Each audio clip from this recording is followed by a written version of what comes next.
And good evening, ladies and gentlemen. Welcome to another episode, episode 7, season 2 of the Smoker Show. We are broadcasting live on YouTube on 𝗃𝗲 channel, and we're also broadcasting live on Facebook. I think it's on all of our walls.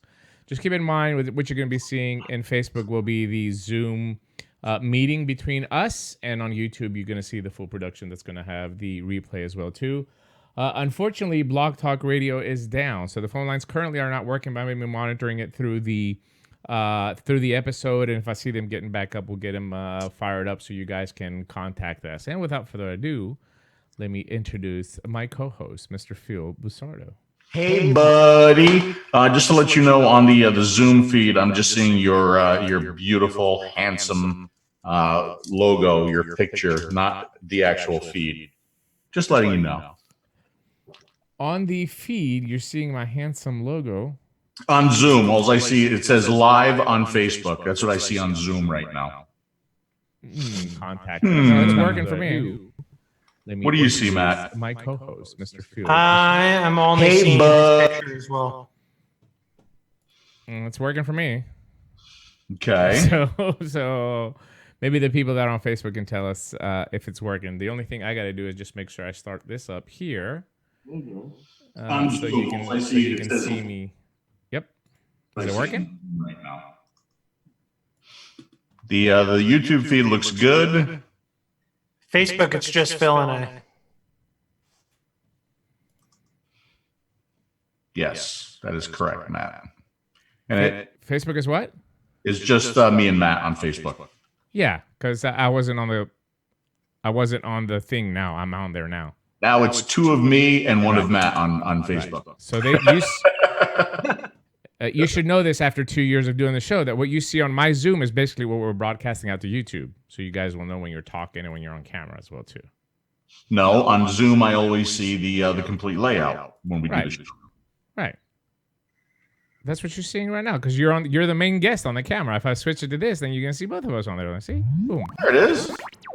There it is. No, but I had it on the main actor. I mean, the main star of the show. So I wanted to go. Oh, you mean Matt? She's already getting a little tense. So. Well, we might as well break in our guest since. Well, hold on. They're all saying that everybody has echo except for you. Okay, we can fix that as well too. Everybody has echo right now. Everybody has echo except for you. That's right. That's impossible. I don't believe that. Hey, everybody, just bear with us while we work through the details. Yeah, I even heard it when I played the YouTube feed. I don't believe that. That is just uncalled for. This happened when I did the Regulator Watch show. I wonder if it's from my microphone or something. No, it's not. It's not. Because then when we all put on headphones, it was fine. Nope. Everything should be working fine here. Echo and Phil and Matt. That's weird. Wow. Just what I needed on the day that I'm not feeling good. Just exactly what I needed. Yeah. By the way, ladies and gentlemen, let me see if we get a. Let me see if they get echo here. Can you just talk now, Phil, on this shot right here? I would love to. In this scene right here, can you guys hear an echo in this scene? No, Phil is echoing too, says Jennifer. No, on this scene here, it just takes a few seconds for it to transition. Okay. All right, I'm talking in this scene right here. Hold on, everybody, just this scene. Just pay attention to what we're doing. We want to know if in this scene, am I echoing? Anybody could just answer yes or no. That would be great. She says it's perfect. Perfect in this scene, it's fine. Okay, good. So they should be fine on all the scenes now. Okay. Am I fine, guys? Am I good? Is the third person that's in this group, is he echoing? I mean, I know I'm looking good. But I don't know if you guys know this, but Matt's voice echoes naturally. It does. It's just because he has small lips. He has a built-in echo to his voice. It's because he has small lips, and the audio has to travel like from a narrow, chamber to get out. But anyway, welcome, Matt. Welcome to the Smoker Show. What's going on? Just will not be a Smoker Show without having technical issues. If you like, nothing is working. There's nothing. I can't win.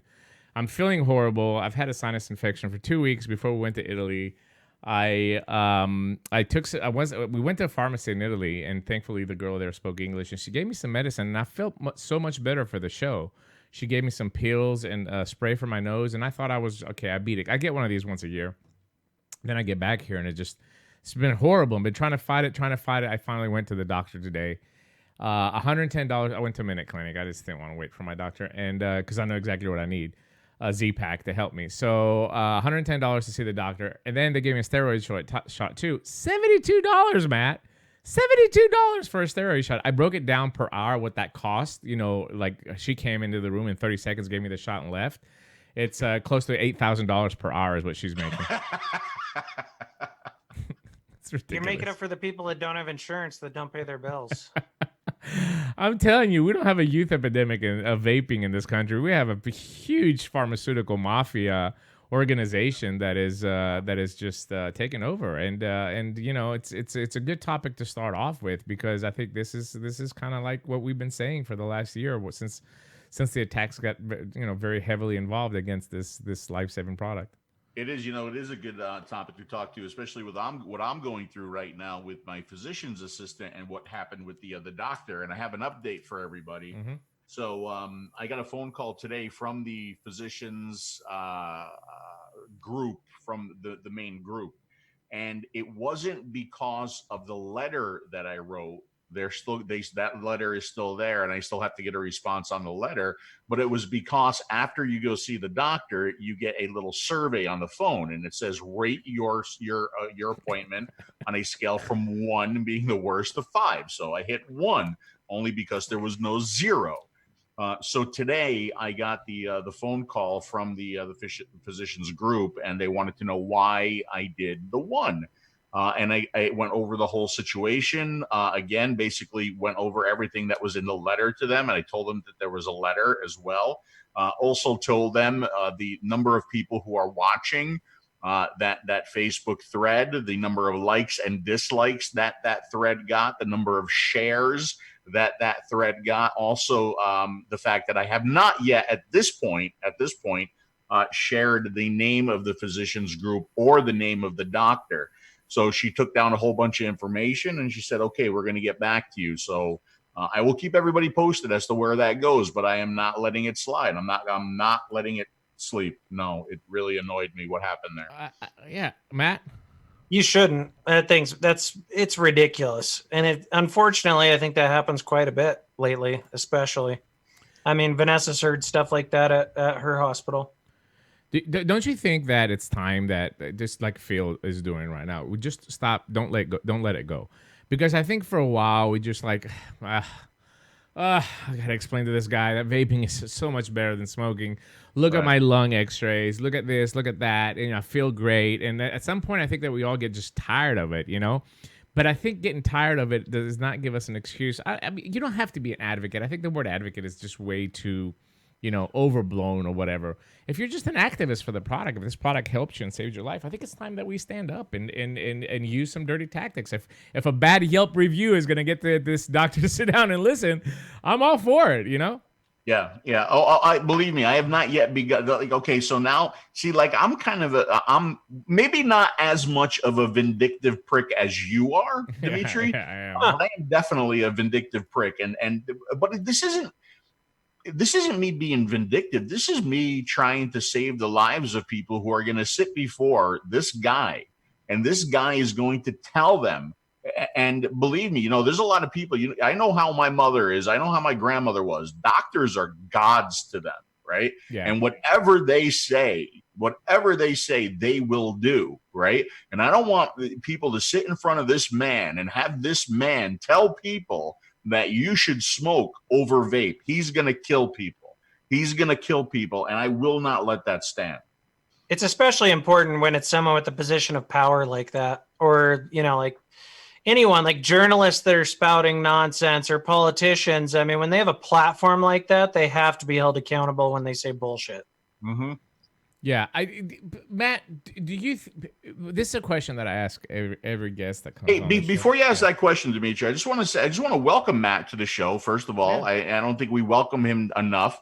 Matt is going to go through his experience with the rally, and he's been nice enough to offer to stay with us during the entire show and offer some more small-mouthed insight into anything that we have to talk about. So I'm really excited about that. So go ahead, Dimitri. I'm sorry. Just a second. Thanks for the welcome, Phil. You're welcome, Just, buddy. just really quickly, Phil, do us a favor and remind our audience of our wonderful sponsors and who make these smokers. We should absolutely do. Who's that? Who are the people in the picture? In the my background kids. there? It was my birthday present for my daughters. It has just like pictures of the girls.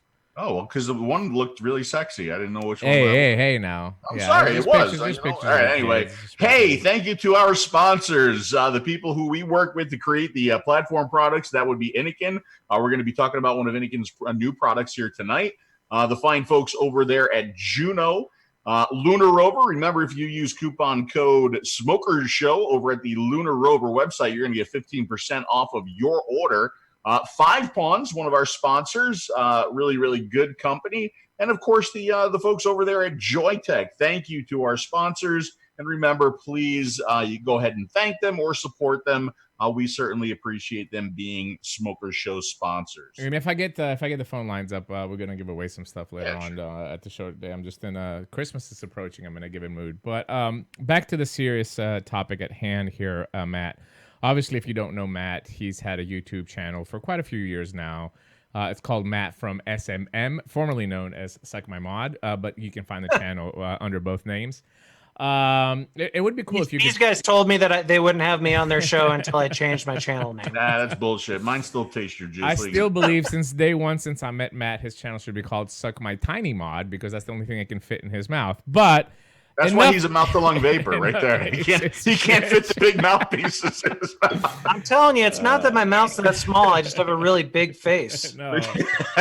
But I do have to commend you, Matt, because not to take away from anything else that other reviewers are doing, but you've really stepped it up in the last year. I mean, you've always done a little bit of advocacy on your stuff. We know it's not very, very popular. But you've always, had your heart on the advocacy pulse. But this last year, you've really, really kicked it up a notch. And I think what's really important is for people to understand your personal story on why you're advocating for vaping. Obviously, we're all in the business and we get that this is how we live our lives. This is how we feed our families. But there's always a deeper meaning, I think, for everybody that gets involved in vaping, no matter what their progression is.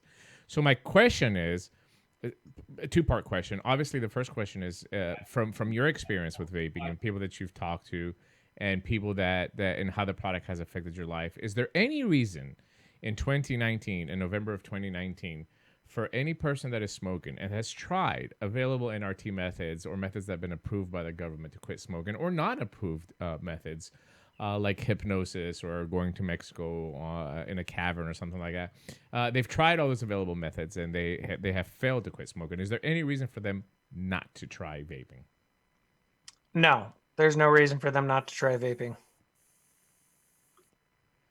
Do you want to expand a little bit on that on your personal story? It's the same as it's the same type of products that we've used for years. I mean, other than nicotine salts, which came about a few years back. I mean, it's the same. It's the same ingredients. It's the same type of products. If anything, they've gotten a little bit better, but there's absolutely no reason for someone not to try vapor products. And if they're, choosing to continue to smoke over vaping, I mean, that's because of the misinformation. That's a very sad thing. But you do have a personal story with you dipping and experiencing cancer at a fairly young age, I would say.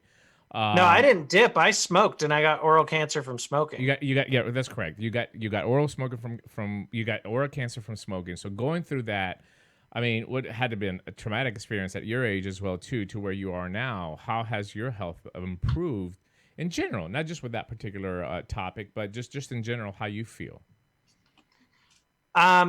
I definitely feel the improvements over smoking, and I haven't, had any more oral cancer. I will say, being involved in this industry, I have a lot more anxiety than I used to, though. Don't we all? Don't we So all? Don't we all? that's caused its own problems. Last 2 months have been stress eating, and I've gained about 10 pounds. Me too. I feel you there. Phil? Yeah, I can see that. I mean, that's really the primary reason why I was at the doctor's office was blood pressure medicine and, trying to get that right. Of course, a healthy diet and me losing about, 40 to 50 pounds would be fantastic too. I've been working on that since I'm, I don't know, 12. But yeah, I mean, like all of the smoking related issues that I had are gone, but they've been gone since 2009 because that's when I quit smoking and became a vapor. So the painful first breath in the morning, Yeah. the getting winded really quick, the constant upper respiratory tract infections, the lack of smell and taste, which you don't even know is happening when you're a smoker until you leave smoking and you start vaping or quit altogether. It's there's so many benefits, and we see story after story, study after study that are good. There's a lot of good stories. There's a lot of good studies. Matt, I even remember you did a little post. You said, sorry, I'm busy today. There's a lot of good studies today, a lot of good reports. And I love seeing that. And, it's like, but we take like a step forward and we get knocked back 2 steps. Oh, for sure. And, One thing I will mention too is that, and there's been a lot of different arguments on this, but because there was, if you remember, there was a study like decades ago on PG making people get sick less. But since I started vaping, I rarely get sick. Like I used to get it at least a couple times a year. I rarely get sick. Yeah, and I totally agree with you. The one thing, the marker that I use all the time is the upper respiratory tract infections that I used to get. It would be like 2 to 3 a year. And since I've been vaping, I haven't had like not a single one, Matt, not a single one. So you start to wonder, could vaping actually be good for you? I know it sounds silly, but I get sick less now when I vape than I did when I was a non-smoker, because I quit smoking. I smoked for 14 years, but I quit smoking for like 2 years in there, and I'd still get sick regularly. But for some reason, I never get sick, even when everyone else in my house is sick. I do have one announcement to make. Amazingly, the phone lines are up. They are working now. The call-in number is 215-383-5752. That's 215-383-5752. When you call, you'll hear a British lady speaking. Just press 1, and that lights up my switchboard, and I can see your telephone, and I can bring you into the show. If you have any questions or comments or anything that we can help you with, you're more than welcome to call in during the broadcast. Go ahead, gentlemen. Little special announcement here too.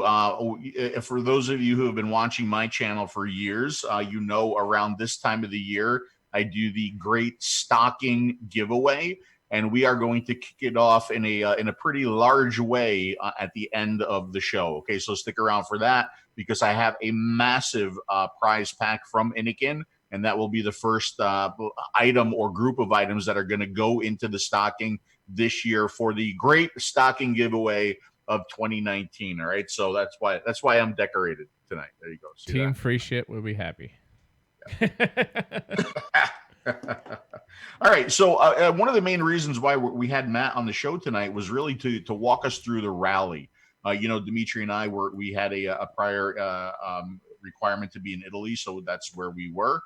With Innokin, and we were there in spirit, and we would have definitely been there if we didn't have the requirement to go to Italy. But what I would like from Matt is, for those people who could not attend the rally, is to walk us through it. Tell us what it was like through your eyes. What was it like to be on stage and to talk to the crowd. What did you see? How was it done? I know I'm kind of stacking the questions, and of course, what I'd like to know too is, do you think it was valuable, and where do we go from here with that group that put together that effort and did such a good job with it? Yeah, well, let's start before the rally, because I think it was like perfect timing, and a lot of it was luck. But if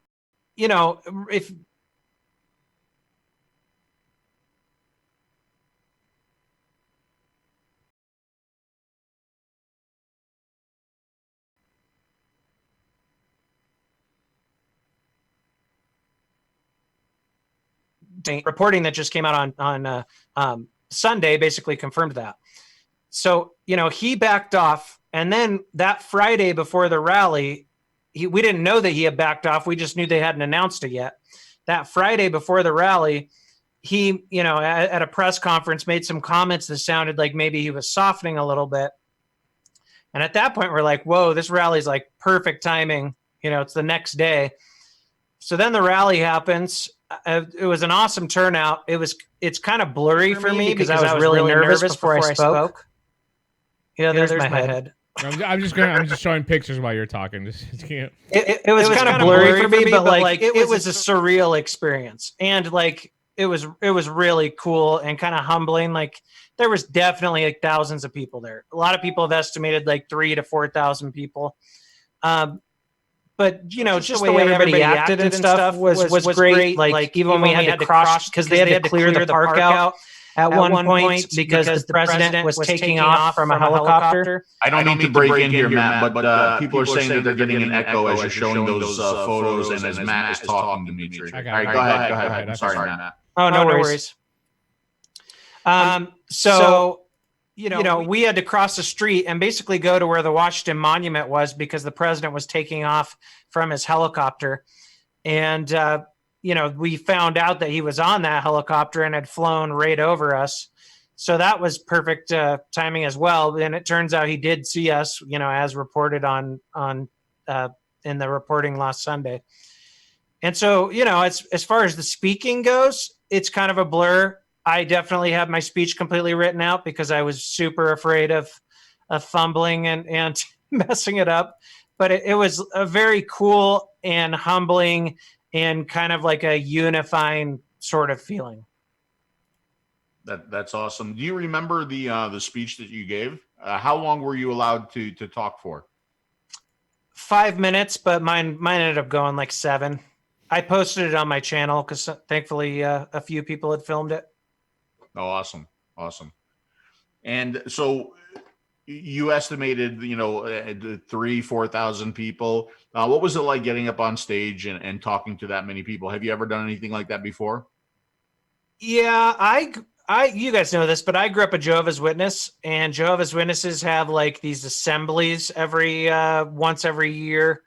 And I had to speak at one of those one time, and it's nerve-wracking, man. It's a lot different from talking in front of a camera. Yeah, for sure. Even though like when you turn on that webcam, you're talking to actually more people. Yeah. Right?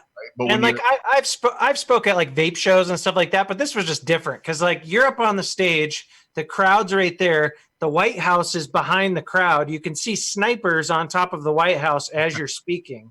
So it was just like this weird but cool experience. I bet. So what do you think the outcome is, and where do you think that the group of people, the Legion, yourself, what's next from that group, from the Vapers Alliance? Well, I know some of the guys helped out with the rally in Massachusetts. We're going to continue meeting and come up with plans on other stuff as well. All those guys have been actually really awesome to work with. Like I didn't know a lot of them beforehand, but like everybody kind of played their part and had their role, and it was like really professional. The logistics were really well done, and it was impressive. So I felt lucky to play, just a small part in that. As far as where we're at right now, I mean, yeah, Trump seems like he's backed off for now, but obviously we know that he can be wishy-washy. We also know that the longer he doesn't do anything, the more states are going to be cracking down, the more we're going to see, media and Democrats slamming him for doing nothing. So it'd almost be better if he came out with like some kind of policy that is, because there's been talk of like exemptions for vape shops and them only banning flavors in C-stores. Not saying that that's ideal, but it might be better for him to come out with some kind of policy instead of doing nothing. That would at least maybe slow down some of these states from enacting their even harsher bans. Yeah, especially because he talked about jobs, right? And I think he acknowledged the fact that, a flavor ban would definitely affect jobs. But whether that flavor ban comes from him or comes from the individual states, it's still going to affect jobs, right? Yeah. And public health. Yeah, for sure. But I mean, like there's more like nuanced ways to do it with a scalpel as opposed to like what some of the states like Massachusetts are trying to do that basically just kills it all and even kills, DIY options and criminalizes some of the activity. Yeah, it's absolutely. Phil, do me a favor. Can you turn off your Facebook audio? We can hear the dings from the messages. Yeah, let me just close Facebook here, and I just muted my. It's just that we can hear the dings. How important do you think? I think vapors sometimes underestimate their powers. I really do. I mean, we've seen vape shows that have 10,000, 15,000 people easily here in the United States, right? I think that a lot of people may have not taken this seriously. And if you asked me a couple of years ago, I probably would have told you the same thing.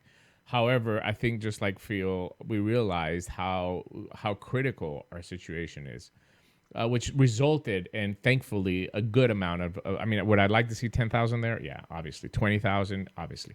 But I think that in general, this could be a society thing as well, too, not just the vapor thing.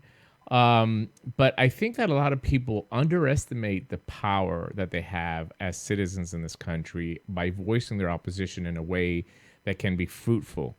And by fruitful, I mean just sitting behind your computer and sending an email, which you're going to get a copy-paste, response from your senator. But actually physically seeing bodies there at the White House, in my opinion, no matter how people wanted to spin it or how the administration took it, I think it was a serious show that we are adults that use these products and we quit smoking. And no matter what decision, whether the White House or Senate or Congress or even governors, we've seen governors' races flip in the last couple of months, that we take this thing seriously and we're going to vape and we're going to vote depending on what decisions they're going to make. Yeah, I mean, I think that's human nature, and just how, like you said, kind of how society is people feel like their vote doesn't matter and their actions don't matter. And we all kind of feel like that a little bit because a lot of times government does things we don't like and we feel like helpless when they do it, right? But, this was a very surreal the last few months have been weird because we've made more traction than I would have guessed. Than I would have expected. And way more people got on Twitter and way more people were emailing and calling the White House and going to rallies than I think a lot of us would have expected. But, when faced with this, death type of situation for the industry, a lot of, thousands of people rose to the occasion. And just, the fact that we all did make a difference. As much as the media might want to try to paint this as industry lobbying or big tobacco lobbying, if it wasn't for all the people involved in this, we would not be as far as we are now. As far as the people going to the rallies, the calls, the social media campaign, which has been talked about in articles where they call it an aggressive social media campaign. I mean, it was so effective that some of them are trying to call it astroturfing or trying to say we're bots. Yeah. So it definitely did, played a valuable part. And what's your feelings now as far as with this being over, with some of the president's comments and him wavering on the flavor ban? Do you notice, because I know Dimitri's noticed that people have backed off now on that campaign, but I don't think now is the time to back off on this, right? Would you agree? Yeah, we can't back off now. I think, we need to push the administration to actually have those meetings with the industry representatives that Trump said he was going to do. And if we have a platform with them, we need to be talking about the whole freaking deeming rule and the PMTA process as well. Not just the flavor ban. We have the PMTA deadlines next year. So, and it's definitely not the time to be complacent or think that we won and we're good. This is going to be an ongoing battle for a long time. And we are sitting, the one silver lining to all this is that because we've been in the news so much, We have gotten more attention, like because vaping was in the news so much. We've gotten more attention for different people. We're getting new allies. There's even some on the left, like in the harm reduction community and some of those drug policy groups that are starting to speak up for us. And so, you know, before we couldn't get people to ever listen to us and hear our, you know, hear us out or look at what the UK is doing or look at the opposite side of the argument. And now there's at least more people with eyes on what's happening. You know, I'm a big data guy. If you've known me for years, you know, I always look at numbers, statistics, analytics, and I follow Twitter very, very heavily. I think Twitter is a great tool, and it's been very, very effective. After the first article came out saying that Trump is backing off, which I agree with you, Matt. It's one thing to say you're backing off. I just want to see something. Whether it's good or bad, just come up with a policy so I know what I have to face and I can create a call to action or a plan of attack, and we're not getting anything. If you take away the passionate or, you know, perverted vapors, like people like me and you that are constantly on social media trying to push a message, the numbers dropped, the analytics dropped, the retweets dropped, the actual personal messages have dropped in the last, I'd say 10 days, which is not a good thing. In fact, I think that the rally should have been, you know, the platform where people should say, oh, look, we did something and it's working. Now let's amplify it. Let's magnify it. Let's get out there in drones and start pushing this message again to at least force them to give us something. I heard about meetings. I haven't seen any meeting. I've heard my name dropped around. I mean, I would go as Tennessee Smoke-Free Association. I would more than happy be up to the task to present my data.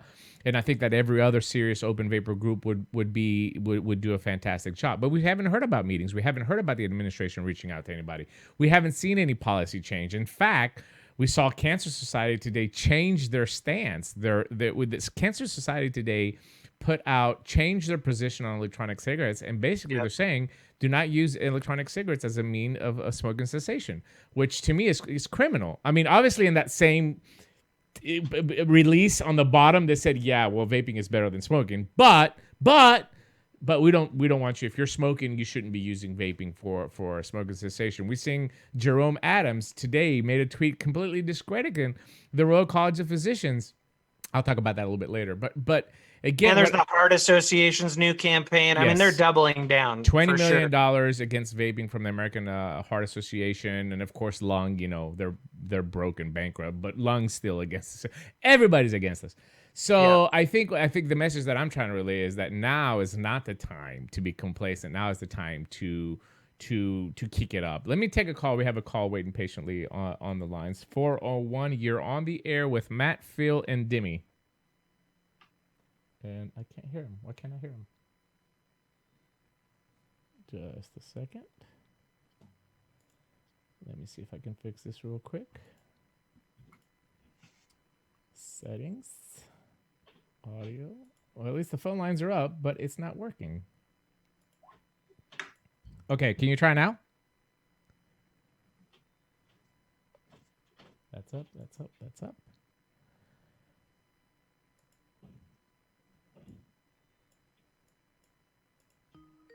Okay. You can speak. Maybe you don't want to speak. Everything is working on this side. Hello? Hello? Yeah, we can hear you now. You're very, very low.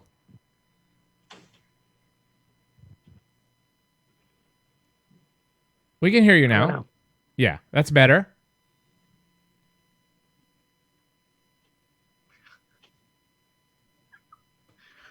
All right, continue. Let me try to work on that a little bit just in case it's on my end. I don't think it is, but go ahead, Phil. Well, I will say that when those articles came out Sunday basically saying Trump is backing off, it was very clear that this week was going to be all-out war against us. Unfortunately, vaping is a political issue now, which is good and bad, so it's not all unfortunate. But, because Trump's backed off, the people that hate Trump and people that have always been, anti-vape are really going off this week, and we're starting to see more and more bad articles again and a lot of bullshit. Yeah, so basically they're unhappy with any steps forward that we take. And then, like I said before, we take one step forward, they push us back 2 steps, right? So now's not the time to stop, to slow down, to give up. Now's the time to just continue. It sucks that we got to fight for our lives, the lives of others, and for businesses like this, but it's something that we have to do, right? Yeah, I mean, it's going to be a battle for a long, long time. It's once you have one win, there's a whole new fire that pops up. Yeah. How do those lines go in there, D? I mean, everything's fine on my side. I'll try them one more time. 401, can you hear us? 401, can you hear us? Next. Yeah, I mean, Hello. yeah, there you go. We can hear you now. All right. You got a question? How you guys doing? You got a question or a comment, or are you just listening in? Yeah. Yeah, go ahead. No, I've met all three of you in Connecticut. Okay. Right on. And I've been vaping for like 6 years now. Okay, congratulations. Phil turned me onto it. A friend of mine gave me a vape, and I've watched Phil for the first time and when I started, and I've been going good since then. How do you feel? I feel awesome. Good. I was trying to get to Boston today, but I didn't get a chance to because I had to work. So That's okay. They had a I good hope that turnout. rally worked out good for them. Yeah, they had a really good turnout in Boston today. Arizona was kind of last minute, but Boston turned out really, really well. Yeah. Well, I appreciate what all you guys do. Well, And thanks. I'll keep on fighting the fight. You know. That's all you can do, my friend. We appreciate you calling in. We appreciate you giving props to these guys, and just keep spreading the word. Your testimony is just as important as anybody else that has transitioned to this product. So thank you so much. Thank you guys. Thank you. Thank you. All right. So it wasn't me. I just want to put that out there before. Like I know I'm going to get blasted after this show by Phil. Just want to say it wasn't me.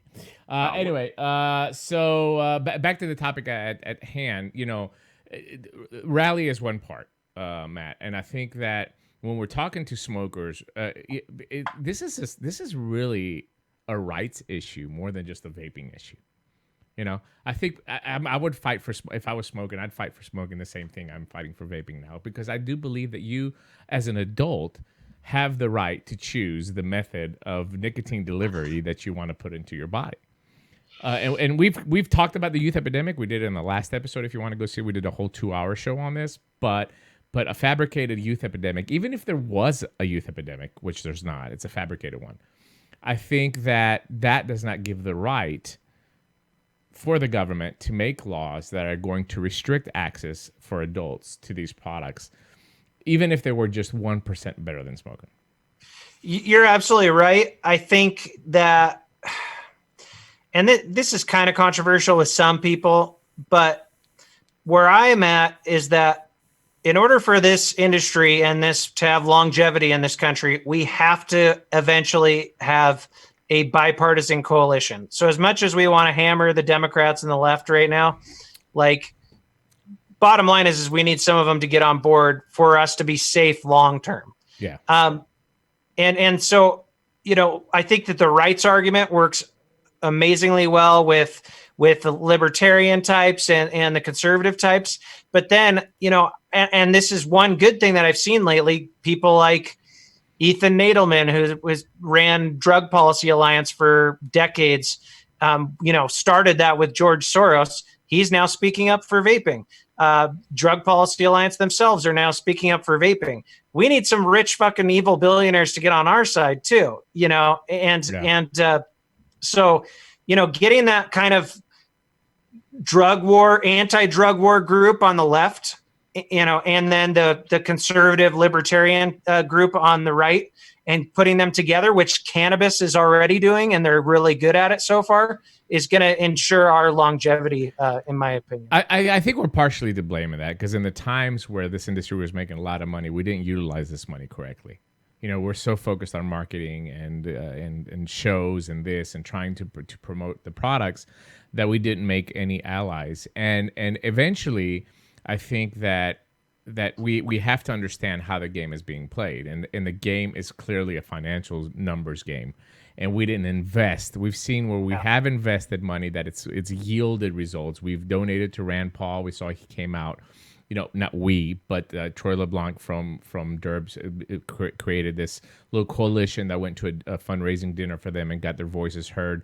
Pay to play. That's just the way it is. The way I do it in Tennessee every year. I have a cocktail reception here for the legislators. I'm bringing a bill this year in Tennessee to protect the vape shops. But it's all, and I've created a PAC that funds these politicians for their reelection campaigns and stuff like that.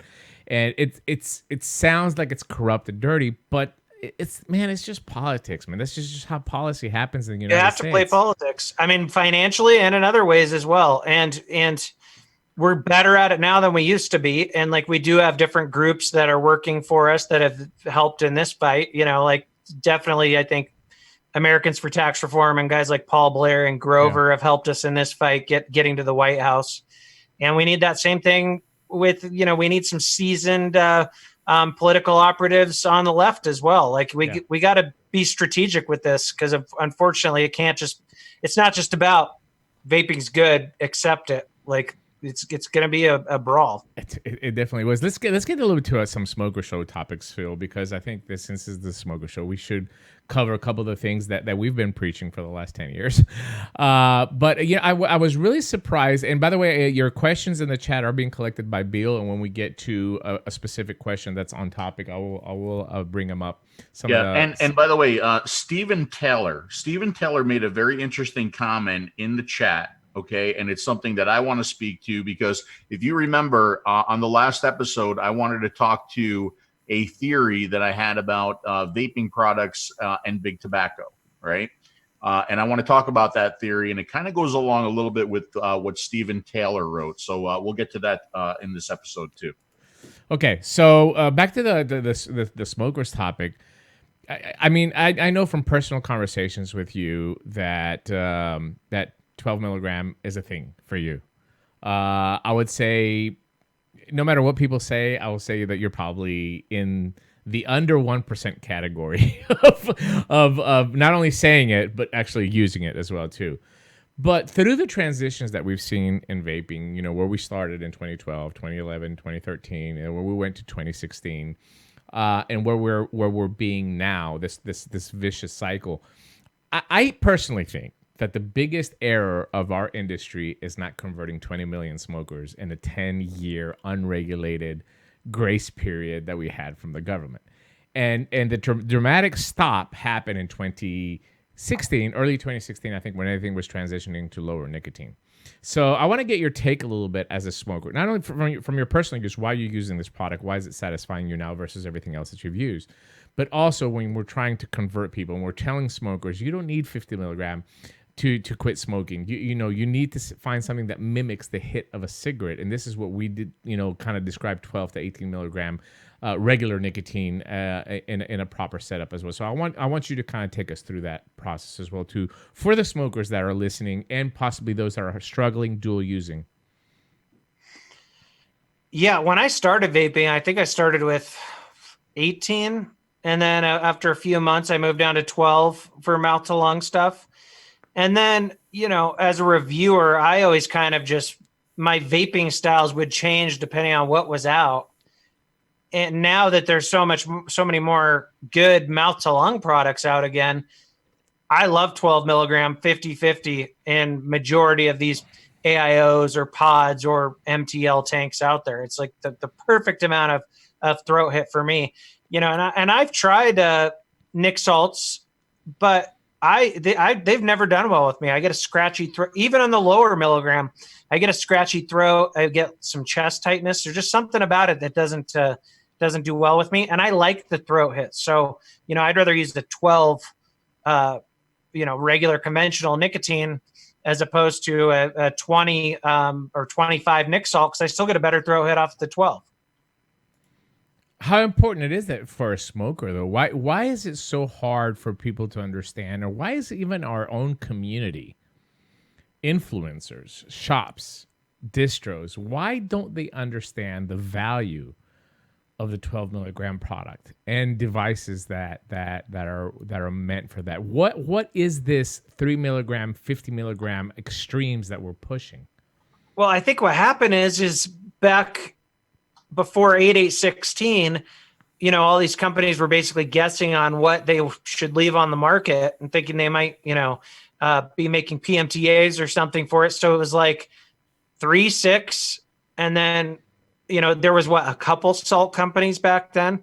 And then that's 25 debatable and 50. too. But anyway, go ahead. Yeah, 25 and 50 got popular shortly after that. And a lot of people just ditched 12 back around that time, around 15, 16. Yeah. And so I think a lot more people would use 12 right now if they had more access to it or knew more about it.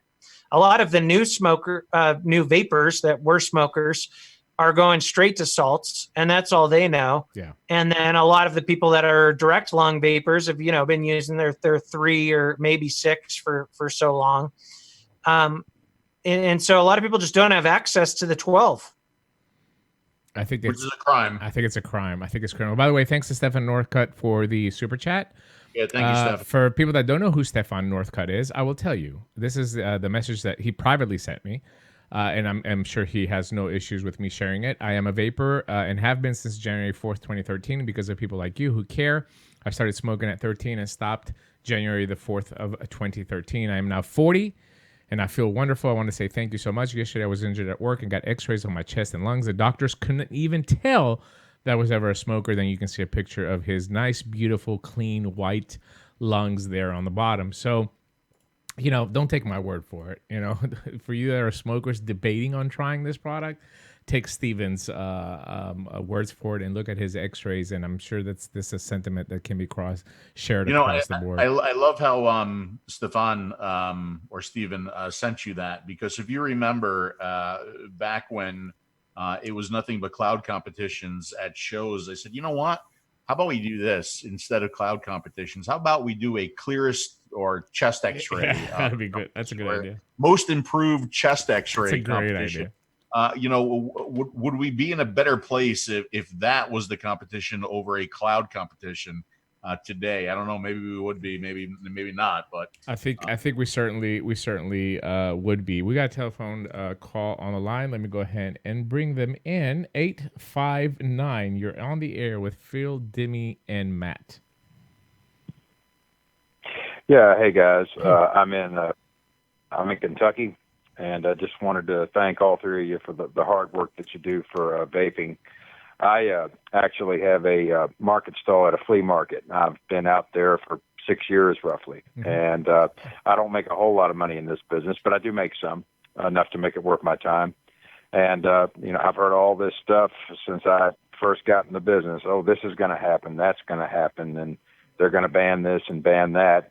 And it was really hard to tell, for a while, what would happen and what would not happen. And then, of course, people would tell me, oh, you got to have a clean room if you're selling e-liquid, or you can't mix it on site. And I just, went back and forth and whatnot. But, I don't really know what's going to happen to vaping from day to day. But I will say I'm a lot more concerned about my local government than I am the feds at this point, and really all along.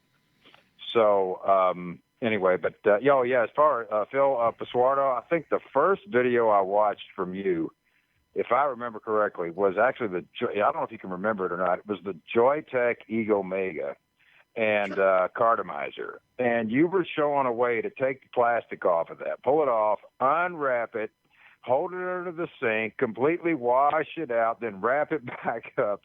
And I loved those things back in the day, by the way. They screwed right on top of an ego battery. I don't know if you remember that particular bit or not. But anyway, that's the first one I remember watching. But anyway, I didn't mean to get off track here. But no, I do appreciate all the work that you guys do. And this stuff is important, but I also consider you guys entertainment at the same time. And, go ahead. Thanks, man. That's really appreciated. Some people really undertake the flea market vape shop. In my opinion, this is how a lot of businesses started. I'm surprised that you're still there, but you got to understand one more thing, that you got to look at the smoking demographics. And by far, there's a lot of people that smoke that go to flea markets. I don't know why. Don't ask me why. But I think it's a great area to capture these people and introduce them to vaping, and it's also a financial reason as well too. Keep in mind that vaping, if done correctly, and with no shiny Titus, can be 300% cheaper than smoking regular cigarettes, and we don't use that as much as we used to. Am I right? Yes, that's exactly right. And speaking of the flea market, the owner of the flea market, he inhales pipe tobacco. I've tried to get him to vape. I've tried my best. But he actually, he sits there and he lights up and inhales pipe tobacco. And so, like you said, the customers kind of expect that at the flea market. I was advised strongly by a good friend of mine in Florida who's very successful in business, more so than I am. When I first started this, he said, look, my advice is do not open a store. You don't know what the government's going to do. You don't know what a local government's going to do. If you throw 40 grand into a store and you get shut down, that money's gone. Now, I can't speak for everyone. If you feel comfortable opening a store, fine. But the flea market, this guy, he offered me such a cheap deal that I thought, there's not much risk here, and that's what I did, and I just decided to stay there. I don't blame you, not one bit, because just like you said, the local government has shut down thousands of vape shops just in the last 6 months from erroneous and just burdensome laws that they have passed. And Massachusetts is a prime example. Go ahead, Phil. So I have a question for the caller. First of all, love the fact that you remembered, me ripping apart Cardos back in the day. And I question if at my age right now, if I were to take my age right now and go back, if I would have the patience to do half of the shit that I did back then to make my vape work and be more satisfying. I really don't know. But I have a question for you from being in a flea market now, because we know a lot of vape shops, their numbers have gone down because of the vaping related deaths that are actually due to the THC, the illicit THC cartridges with vitamin A acetate. Have you seen a drop in business at the flea market? I have not. I really haven't. I don't do quite the volume that the vape shops do in my town. However, one has recently gone under. And I haven't seen an increase in business, but my sales really have not dropped. I guess I've been very fortunate for that. However, and don't fall out of the chair, I've never sold mixed salt. I've just been I haven't really been against it, but when I heard when Juul came out and it was so controversial, I didn't know enough about mixed salt to get involved in it. So I haven't had anybody get sick or anything like that. I've never tried to sell THC, or anything. I've sold CBD, legal CBD, and the empty carts that you can fill with that. But I haven't really gone the controversial route. And you would think being in a flea market, I'd do anything out there. But no, actually it's been the opposite. And most of my customers are middle-aged people that just want to stay off cigarettes, and they like the juice that I mix for them. And I'm very upfront with them. I've told them, look, I am mixing juice here. These are the ingredients I use. They're all USDA approved. I've been doing this for years. I've not had one complaint. If you're not comfortable with that, then I also have juice that's mixed in labs. It does cost more money, and the choice is yours. So, like I said, most of my customers, they're middle-aged, and they've been dealing with me for years. I do have some younger people, but like I said, the majority, it is basically people that try to stay off cigarettes. And that's why you're staying in business continuously, my friend. We certainly appreciate you. Keep up the good work, man. It's just really refreshing to hear that from a business owner that cares and catering to the people that really need to quit smoking. What a fantastic call. Yeah, thank you so much for the call, man. We really appreciate it. Thank you. Okay. Hey, I won't tie you guys up any longer. Thanks for taking my call, and take care. Thanks. Thank you. I just had $1 billion idea. We're going to start opening up vape shops and flea markets. Call it Let's do it. Small Lips Vape. That's what we're going to call it. We're going to call it Small Lips Vape. And only 510 mouthpieces. Yeah, just rule. small. Rule, only small. But yeah, it goes to show you that a lot of the shops that cater strictly to the hobbyist 18 to 25 crowd, those were the first to go out of business. And I'm not saying that they were eventually going to go out of business, but I think a lot of those hurt at the beginning. I think the older people that look, it's this entire thing has hurt the business tremendously all across the board. There's no doubt about it. But I think that a lot of the vape shops that did cater to an older demographic and have the availability and the choices and the variety of the products that those customers are seeking are hanging on. Let me just put it to you that way. Yeah. Well, I mean, I think with a lot of the hobbyist types, they're not going to be as consistent as far as coming in too, because a lot of them are buying stuff online. So, you know, they might come in once in a while because you have a tank that they want, or they just want to see what you have, but they're also buying hardware and shit online. So having that customer base that, you know, the 60-year-old woman that comes in for a bottle of juice once a week is definitely valuable. And it's definitely the best model for a vape shop. 1 bottle a week, 2 coils a week, any kind of purchase like that. It's a steady purchase and it happens every week. It's like having an automatic credit card. Thanks to Sergio Gonzalez for the super chat. We really appreciate that. We will figure out where that money goes at some point and make a donation to one of the groups. But thank you for everything you guys are doing for this industry. Are you guys going to Las Vegas Expo? Matt, are you going? I'm not. Yeah, me and Phil are not going either for a variety. It's turning a little bit too much into a CBD show, which, you know, at this point, you know, the organizer in Paris, Patrick, is a really good friend of ours, and we want to support them. Unfortunately, he has a team here in the United States that we just simply don't see eye to eye. And we and Phil have made a conscious decision. We started that 3 years ago, not now. It's not, I mean, it might be now the happening thing and the trend that a lot of people follow. But me and Phil made a conscious decision that we're going to support shows that set a level of professionalism a little bit. You know, we stopped going to ECC for 3 years for their shit shows. And this year, we gave them another chance because they said to change it. And I'm glad we did. ECC this year was fantastic. Very professionally done. Unfortunately, the team here that's handling the Vape Expo, we just don't see eye to eye. So we made a decision not to go to Vape Expo Las Vegas this year for a variety of reasons. And it's actually hard for us to make that conscious decision because we also have to go where Innokin tells us to go, right? Yeah. So, you know, it's one part, you know, battling with our feelings on shows. Yeah. So, personally, I don't want to go to a show or be involved with a show that, you know, is 80% CBD and THC, you know, related, and, you know, 20% nicotine vape. I totally agree. That just doesn't fit well. I totally agree. And when we're invited to speak at a show, we want to bring value. Like in Italy, we brought a value to Phil posted our vlog from Italy, which is really funny. You should go watch it on his channel, the travel vlog Italy. And we're going to post the conference as well too. But when we're invited to speak or make a presentation or do the back to basics, we want to bring value to the show to educate vape shops in a manner that we believe is going to be valuable for them. If we have 10 vape shops that are listening, we want to pass on value that can make them succeed. And the show really has to believe in that in order to make that happen.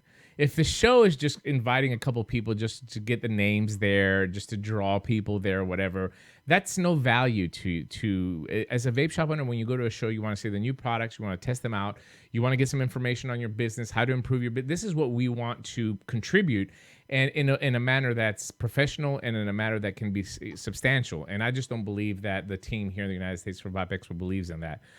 Just from our own personal conversations. So to answer your question, and thank you once again for the super chat, we will not be at Vape Expo. I'm topping 150,000 miles and flying this year too. Yeah. So hey, my excuse is a little more simple. Yeah, I'm always looking for reasons to go to Vegas, but we're going to the New Zealand show in 2 weeks. Oh, fantastic! Very nice. That's great. Yeah, wow. I take New Zealand over Vegas. That's terrific. Hey, Dimitri, the owner of that flea market, you know, he said something there, and I'm curious to get your take on what would the situation be if every vape shop went the route that the flea market guy went and didn't support or sell salt nicotine products and devices? I mean, it would take a huge marketing blast now, and we're unfortunately losing that. I wish we would have done it when we said for the vape shops to stay away from it 2 years ago, but obviously nobody listened to us. I don't know, Matt. What is your take on that? Do you think that it's possible for now to make that kind of a switch? I think I'm so mixed on this one because, like, I totally accept that a lot of people have quit smoking with Salt Nick. And a lot of people, like you even hear from people sometimes in the UK where they have a 20 milligram cap that they do wish they had a little more, maybe a 24 cap or something like that. Agree. But at the same time, the UK's quit rates are way better than ours are, and they're able to do it with 20 milligram or below. And a lot of that's because of government support and stuff and not having the misinformation as well. But I because SaltNick is getting so demonized now, like there was an article today by, I think it was LA Times, where they were basically talking about how Juul took a page out of like Reynolds' playbook from the 70s, and that's where they even got the SaltNick idea and so on and so forth. Because it's getting so demonized, it wouldn't shock me if we see more and more of a backlash and we start to see more vape shops dropping it, which, again, I don't think it's the devil, but, is it possible to have a sustainable business model without it? I think probably. And it wouldn't shock me if we do see, 12, 18 make a comeback. I think there is possibly, and I have the solution. As always, nobody's going to listen to me, but I have the solution, right? Go back to what we were doing in 2012, 2013, carry 12, 18 milligram, carry devices to get people to quit smoking. Have salt options available at higher nicotine strengths for heavy smokers that might possibly need, 36, let's cap it there, 36 milligram nicotine salt for people that need it. Have it as a controlled item to sell inside your product, meaning that you take their ID, have a maximum amount that they can purchase every time. It will draw more traffic into the store. We're basically going to treat it like Sudafed at Walgreens right now. You can go get other cold medicine, but if you want to get Sudafed, you're going to have to go give your driver's license, and they're going to monitor how much you purchase so you don't go make meth. I think this is one way of us to balance, again, the sale, and this is something that we can do by ourselves. Here's another idea. Make vape shops adult stores only. Period. That's what I'm doing in Tennessee. My bill makes adult vape shops. You have to be 18 to go in. You cannot go out. Because whether we like it or not, the 18-year-old comes in with a 17-year-old that is his buddy. And this happens all the time in vape shops. Again, we don't want to admit it, but it happens. Make adult shops, vape shops, adult facilities only. Then you can take away the argument completely from the government saying that we market to kids, you offer products to kids that are getting them hooked, blah, blah, blah. We're done. Right? So you have your products inside there, and then you also have that option for the higher nicotine salts with a controlled cell. We may very well see, eventually see government kind of drawing distinctions between the two categories at some point as well. I don't know. They've made some comments already. I'm not saying it's ideal to take more and more products away from where cigarettes are sold. But there's been a lot, not just by people like 𝗃𝗽𝗏, but people that are actually in office, like Joe Grogan made some comments about that. Yeah. Kellyanne Conway said some weird shit that didn't make sense. Yeah. But because it's pretty clear that the teens are using the Juul SaltNick types of products, we might see some kind of distinction at some point. Yeah, it's better for us. It's better for us to do it than them do it. It's better for us to set policies than it is for them. But nobody listens to me. 931, you're on the air with robust feel, kind of pale Matt and the Greek stallion. I thought I looked pretty tan in this lighting. 931, are you there? Did you seriously just call Matt pale? I'm compared to Phil, everybody's pale. That's look at Phil. Look at Phil. Phil is pretty golden. And by the way, the sensitivity to benzoic acid is a real thing. I can attest to that. In 10 years of vaping, I've never had anything bother me like that. I know it wasn't the 50 milligram because I only took like 2 hits off of this thing, and I was like, holy crap. Okay, but anyway. Is this Jeannie? Is this Jeannie? Yes. Okay, I just want to make sure. Because you didn't say your name, but I assumed it's you by your bitchy tone voice. That's what I was saying. You wear it so well. So bad. It was good to see you this weekend as well, too. But I love you, too. I love you, too. It was good to see you. I wish we spent some more time talking. You just kind of disappeared quickly. Oh, no. You had so much going on. And by the way, thank you for letting me as a consumer invade the TSFA meeting. I learned a lot of stuff. I think more consumers should attend events like that. Mm-hmm. It's very informative. But my question is this: do you guys think that them basing a lot of these pods and things on percentage versus milligrams like we do you think that has led to a lot of confusion in the marketplace? Oh, I absolutely agree, because we don't have a standardized. Once again, we can't standardize it. We can't agree on anything as an industry. I think that the percentage is misleading if it's not understood correctly. And most of the legislators that I have talked to don't understand correctly what the percentage of milligram of nicotine is involved in a pod or even in a bottle. I think when they see 0.5% on a Juul pod, and then they say 3 milligram on a bottle of liquid, I think they assume it's pretty close. 5, 1, 3, the other is very, very close, right? So I don't know. Your thoughts, Phil, Matt? Well, I know it's confusing because I've seen people talk about the differences between, milligram versus percentage, and they get confused, right? Yeah. So it's absolutely confusing, and it's absolutely should be a standard. Yeah, I mean, I've heard people say Juul is 5 milligram, or say it's like 59%.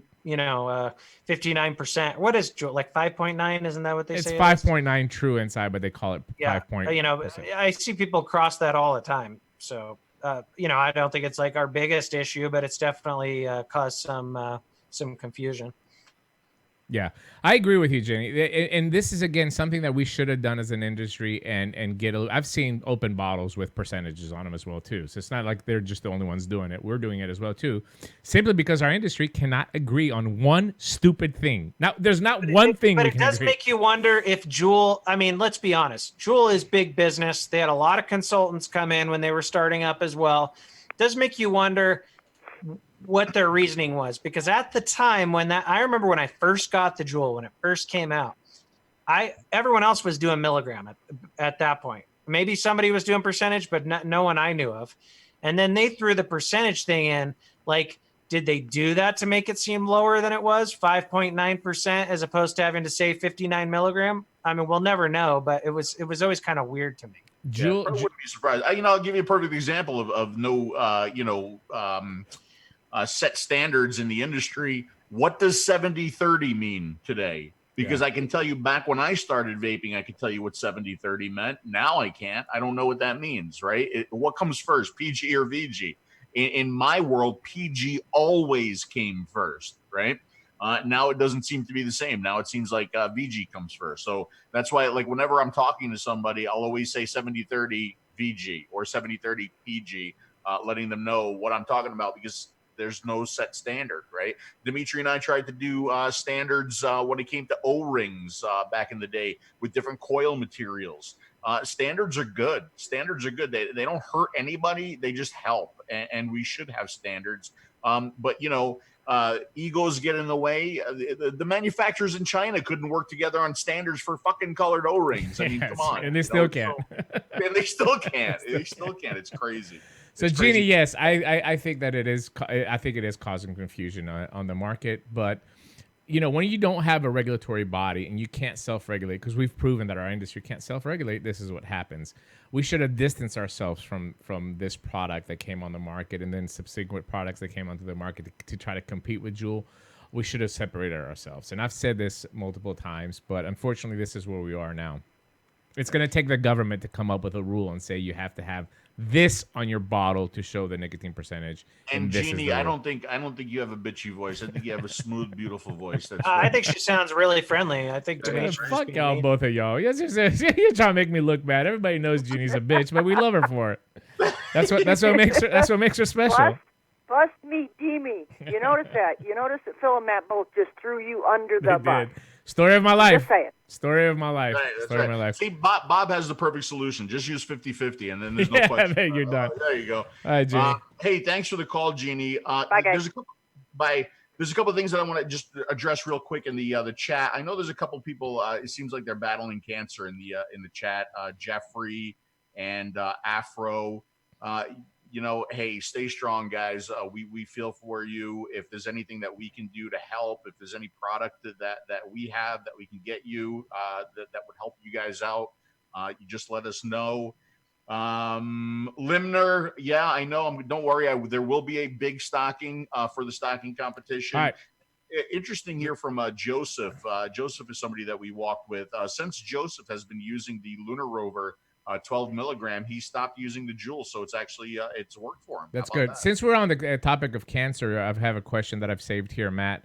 When you found a lump on your lip, was it on the outside or the inside? And was it a lump or similar to a permanent pimple sort of thing? Any info is appreciated. I think he just wants to get some information, maybe from a personal experience. It was like not all the way on the inside, but not right here, like right here, like right where your top lip would touch. Like right, and it was like right where my cigarette would sit. You know, imagine where your cigarette would kind of sit like that on your lip. Yeah, I think it's been like years now, but it was kind of like a whitish, pimplish type of thing. It's 𝗃𝗪𝗃 carcinoma, but it can look different. So, it can look like a lot of different things. But I mean, it was like from what I remember, it's kind of like a harder white type of pimple. All right, let me knock out these questions really quick. Corey Godman, is there any word on Zenith Pro release date? Yes, it's shipping now. By December 6th, everybody should have it. It started production.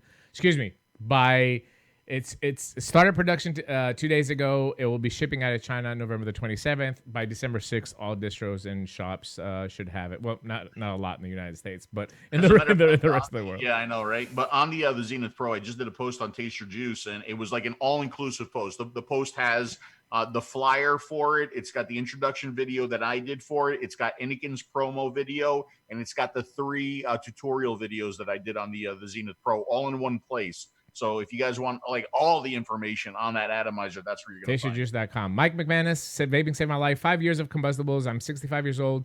Not a kid. I live in Michigan. Well, I don't know. I mean, 65, you can be a kid, buddy. Look at Phil. I live in Michigan. Damn, thanks to all of you for your advocacy. Thanks, Phil, who taught me everything. So that's very nice of him. Thank you. Just want to make sure I get that in there. Is the question for you, Matt, is there an official count of how many people were at the DC rally? There was a few people there that had dealt with like crowd control and stuff, and they had experience with this at like concerts and things of that nature. And all the estimates I heard were like between 3 and 4. One person said 4,500, but I mean, it was near impossible to get like a perfect count because of where it was at. But I'm gonna say roughly 4,000 is what generally what I got out of it. Yeah. I think that's safe. Question for everybody: do we need more choices of rebuildable MTL devices? Are you kidding me? Look at the trend that me and Phil said, baby. Sub-ohm reviewers are making MTL atomizers rebuildable. What are you talking about? He's just gonna be rubbing that shit in. I'm just gonna say that. I might be working on MTL RTA myself. There you go. Definitely better than the you boomers. Yeah. Hey, we got the Aries 2 coming, baby. It's banging. Love you guys. It's banging. Question for all 3 of you guys: what kind of initiatives can consumers do at the local government level? Meet with your legislators. That's period. Just meet. Request your constituent. You can meet with them and just tell them your story. Spend 15, 20 minutes with them over a cup of coffee and tell them how vaping has changed your life. I think that's the most important thing that we can do as consumers is let people know that you use this product and you quit smoking and your health and your life is better. Would everybody agree? Yeah, and I think some of the usuals too, like the calls into the White House, the tweets to the president. Sure. You know, I think those help as well, right? This goes all the way down to the local level. I mean, it's important everywhere. Like, for example, there was a state representative in Wisconsin, which is a swing state, and it's, I hate the identity politics thing, but she's a black Democrat in Milwaukee that just came out for vaping and agreed with Ron Johnson. That's a pretty big deal, even though she's just a state rep. So like you can get most of your local state reps on the phone. And just because you might not have bad bills going on in your state right now, doesn't mean that you don't want to educate them and get them to maybe tweet about it and to talk about it publicly and to come out on your side, because that matters. The more politicians we have that are vocal, that are actually, taking a stand, like they're going to be stuck in that position with you and they're fighting with you from there on. I agree. Special hello to Lewis Reed. It has been a very long time. I've known Lewis all the way back from the Vape Team show, so it's nice to see him here in the YouTube chat. All right, a couple more questions. Do you have a coupon code for 5 Pawns, Phil? No. Aren't we supposed to be getting one? Yes, I'll make sure that I have something hopefully for the next show. All right. If not, just keep an eye on our social media or Taste Your Juice. If we get it before then, we'll post it on there. And then finally, a question, ethics question. Should cessation products be anywhere near tobacco products? I'll let you go on that one first, Matt. I have my own. Yeah, I think they should be. I mean, that's how I ended up getting my first one. Vanessa got it for me, but I mean, it was right there next to the vapor products. You know, like You're talking about vapor products or cessation products? I'm sorry. We're talking about cessation products like gum and stuff. That's the question. I'm assuming that he's talking about the wide range of products. I'm sorry. I was talking about vapor products being next to cigarettes. Sure. I got confused. I agree with that.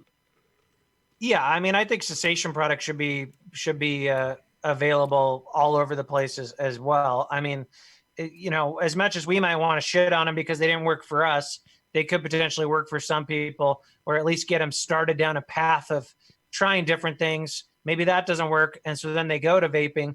But you know, everybody's got to start in one place where, you know, I'm fumbling my words, where they're kind of starting down that quit journey. You know, a lot of it, it's like it's a path. It's not just, you know, overnight. Agree, Phil? Absolutely. I think every place you see a cigarette, you should see a vapor product. Every place you see a cessation device, you should see a vapor product. You know, I'll be the first one to say, right? Try your standard approved cessation products first, right? Sure. Because if you think about it, they're designed to get you off of cigarettes, and then that's it, right?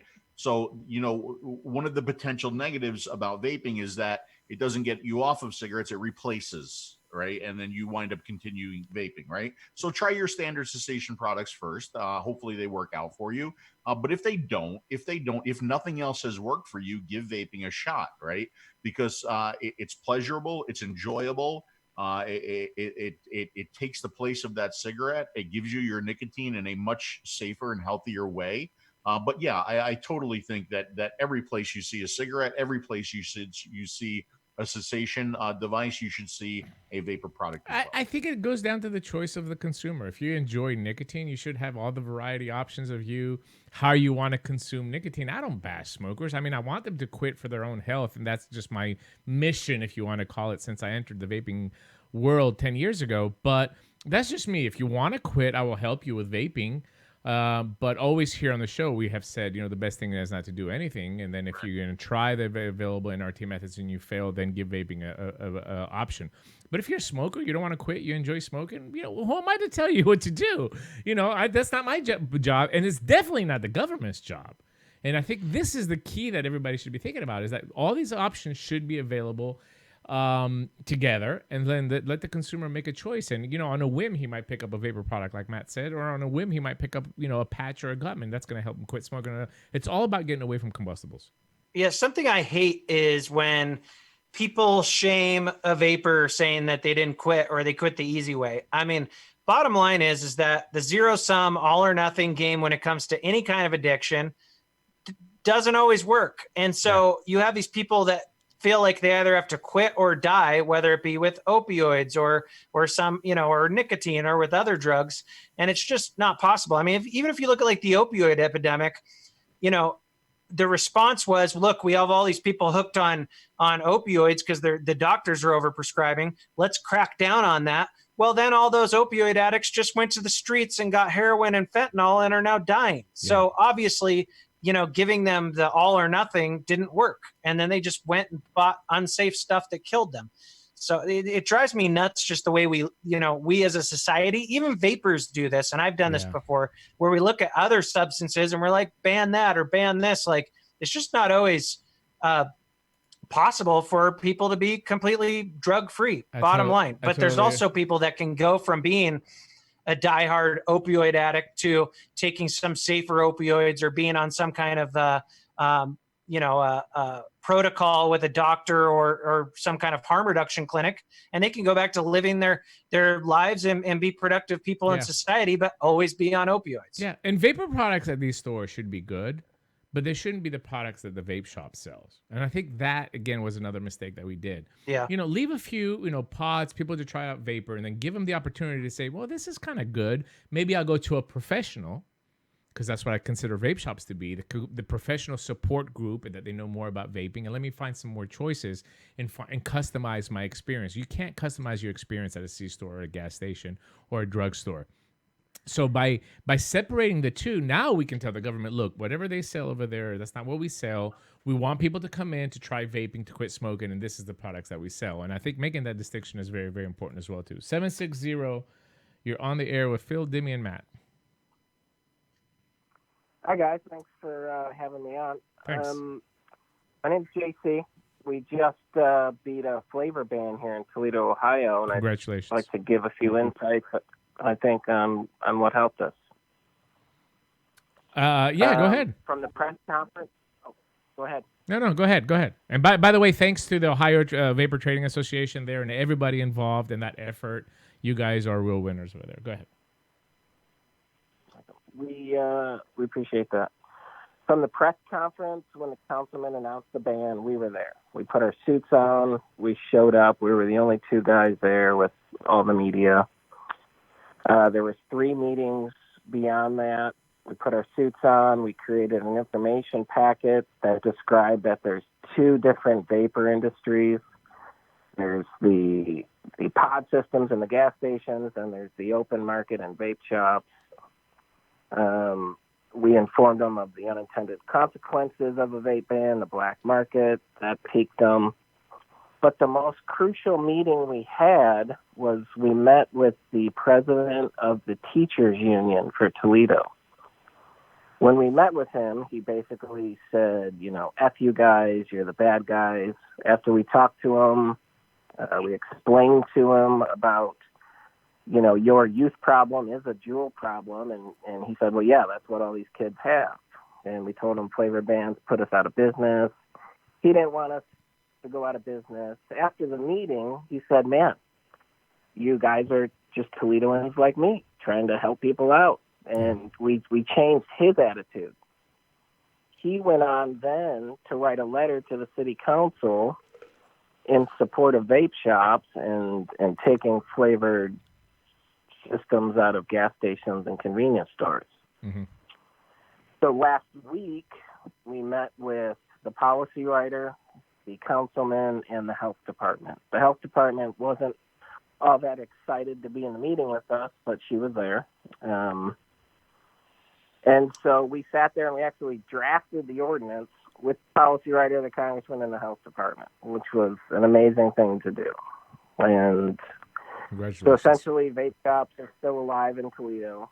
They're going to take flavored vape shops out of gas stations and convenience stores, and they're going to create a special license for vape shops. Yep.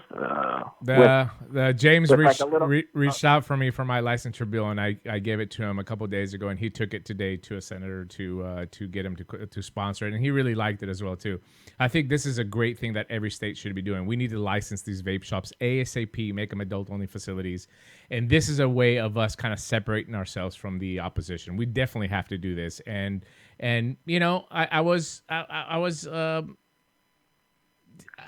people even from my own industry opposed this. Believe it or not, there was a couple people that opposed it, which I find tremendously ironic. But we're trying to show to the government that what we are doing is responsible. We're responsible adults selling these products to responsible adult smokers that want to quit smoking, and the only way to do that is to separate ourselves from the junk that's out there, and the junk is getting more media play than what we are. And big props to the caller, because that's what I'm talking about with allies. Like, a lot of people would just not even screw around with the, what was it, superintendent of the schools or something. Just immediately we would most likely think that person's going to be an enemy and not even mess with it. But sometimes you got to just extend an olive branch, and you might get shut down sometimes, but other times they might be receptive. They might have an uncle that quit with vaping or something. You don't know until you actually try to talk to them. Yeah, absolutely. But yeah, go ahead, Jason. One final point is that these people want solutions. We can't just say, right, don't ban flavor. Right. Absolutely. Absolutely. Everybody last year at the Tennessee legislature told me, what are you going to do about it? What is Tennessee Smoke-Free Association going to do about it? Because if you don't do something about it, we're going to do something about it. Or the opposition will. Cancer Society will bring bills. Juul will bring bills. Lung Association, concerned parents. All these are going to be. What are you going to do about it? So we have to take a proactive stance and stop being defensive and go on the offensive and kick some ass in 2020. Thank you. Thanks, my friend. Thanks, JC. Have a wonderful evening there in Ohio. Wow, Ohio's got some really, really nice people. We are so behind on time. It's not even funny. But it's an interesting conversation, and that's okay. Maybe later on, maybe we just let Matt go, and then we can just do an extra 30 minutes today to get all the topics inside. I do have a question real quick. I got a question that I got to bring up real quick. I got how high? When I saw that, I was like, how high is Phil? But it's not. That's not the question. How high was the nicotine fill in 𝗬𝗎's use 10 years ago? I think I remember 36 milligram 8 years ago from 𝗃𝗽𝗏 or 𝗃𝗃𝗏𝗏. I'm pretty sure that the first cartomizers that I ordered from V2 were 36 milligram. How high was the nicotine that I used? Yeah. I started with an 18 and quickly went to a 12, and I have been at my 12 ever since. Yeah. So I've been almost 10 years at 12 milligrams. Yeah, I ordered pre-filled cartomizers. Keep in mind that there were Bogue 3 ohm resistance on a 90 mAh battery. So the delivery method there was not really, really good. You needed that 36 milligram in that cartomizer at the time. They were pre-filled cartomizers. But quickly, when I went to a refillable product or started dripping, I dropped down to 12 very, very, very quickly as well, too. I think it's the equipment that you have in 2019 versus what you had in 2010 and 2011 has improved dramatically. So I think that 18 milligram now probably has the same effect as 36 milligram 10 years ago. Question about the Aries 2 from Vaping Burn. I have several of the prototypes. I actually started recording the tutorial videos on the Aries 2 to get those to Innokin for the website. But we're holding back production only because we're trying to make a couple last-minute tweaks to the look of the atomizer. The functionality is going to remain the same. So hopefully we're very, very soon, and I'll have the new prototype so I can shoot the tutorial videos. Usually when we get to the point where I'm shooting tutorial videos, we're like only weeks away. So that's thanks, James West. But I have a video in the platform group if people want to see the deck and all that stuff. So join the platform group on Facebook if you want to see that. All right. Hey, yeah, we got to do a commercial break. But before we do a commercial break, is there one redeeming thing to a cigarette? Is there one good thing that we could point to when it comes to a cigarette, especially during cold and flu season? Especially since I'm sick and Dimitri's sick, and Matt's just terrific. Tell us. I'm going to tell you what. When you take that cigarette and you use it, you throw it away. Yeah. You don't continue to use it. You don't have that device in your hand every single day. You don't have that mouthpiece in your mouth every single day. So guess what? Germs and bacteria can affect you when it comes to using electronic cigarettes, right? Even the pod devices, even the disposable pod devices, because you still have that device in your hand every single day. And if you're like me, you know a term called vaping. Right? Everybody knows what vaping is, right? It's my favorite pastime. It absolutely is. Like, I tell you something. When I sit down on the toilet bowl and I realize that I do not have my electronic cigarette with me and it's too late at that point, there's panic. It's panic. I can't enjoy the rest of my poop, right? So it is a good idea. It is important to keep your equipment clean, right, to prevent germs and bacteria. So this is a little public service announcement for those people who don't know. So what can you do? Well, when it comes to the device itself, what I would recommend is these guys right here, these little Lysol disinfecting wipes that you can use. This segment brought to you by Lysol.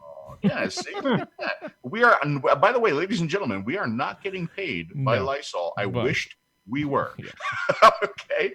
So Lysol disinfectant wipes, right? Because your electronic cigarette, for the most part, is an electronic device, right? So you don't want to get it soaked. You don't want to get it too wet. But you can use these Lysol disinfectant wipes on your devices. Now, something that you can do with your tanks, with your mouthpieces, is you can boil them.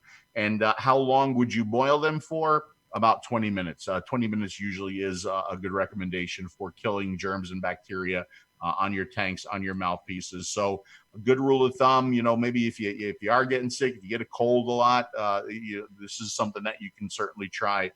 Keep your devices clean and germ-free. Keep your tank and your mouthpieces clean and bacteria-free as well. God knows the bacterias that are on Ďmitri's mouthpieces and devices. Yeah, for even real. mine too, right? Matt, he's well, he can't really get his lips around it to have anything right. When you have lips that are that small, sometimes because the lips are so small, the bacteria just get pulled off the mouth as it takes the mouthpiece out. No, actually, when I had my cancer surgery, I actually opted for the upgrade, and they installed antimicrobial lips. So I'm good. That might be part of why I'm not getting sick. Very good tips there for new vapors and smokers that are transitioning to this product. I think that when you look at, one of my biggest fears going to vape shops, to vape shows, and then I'll talk about vape shops as well too. But vape shows is when somebody comes up to you and says, Here, try this. And I'm looking at it and I'm like, are you going to give me like a mouthpiece? Or are you going to give me something to put on there? He's like, oh, don't worry about it. I don't have anything. I'm like, listen, I believe you, but, I'm traveling, I don't want to get sick in the airplane and all that. So keep that in mind. It shows this happens a lot, but mostly in vape shops as well too. Those testers at vape shops, they stay on that table for a week, 2 weeks. It's not a bad idea to have a little sanitizer wipe with you and just kind of wipe it off, even if they give you a little tester tip to put on there, because this is vapor, right? And some of that stuff does come up. You do have that chimney that keeps the vapor and the condensation inside over time as well too.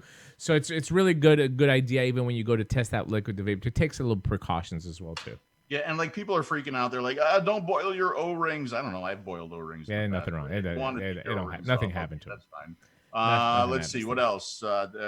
We talked about that, Phil. We know PG has been shown to be an antibacterial, and we actually talked about some of our experiences with getting sick since we've been vaping. Matt and I talked about that earlier on in the show. And how about Ďmitri, a quick commercial break? Absolutely, I've got that already loaded up. Imagine that.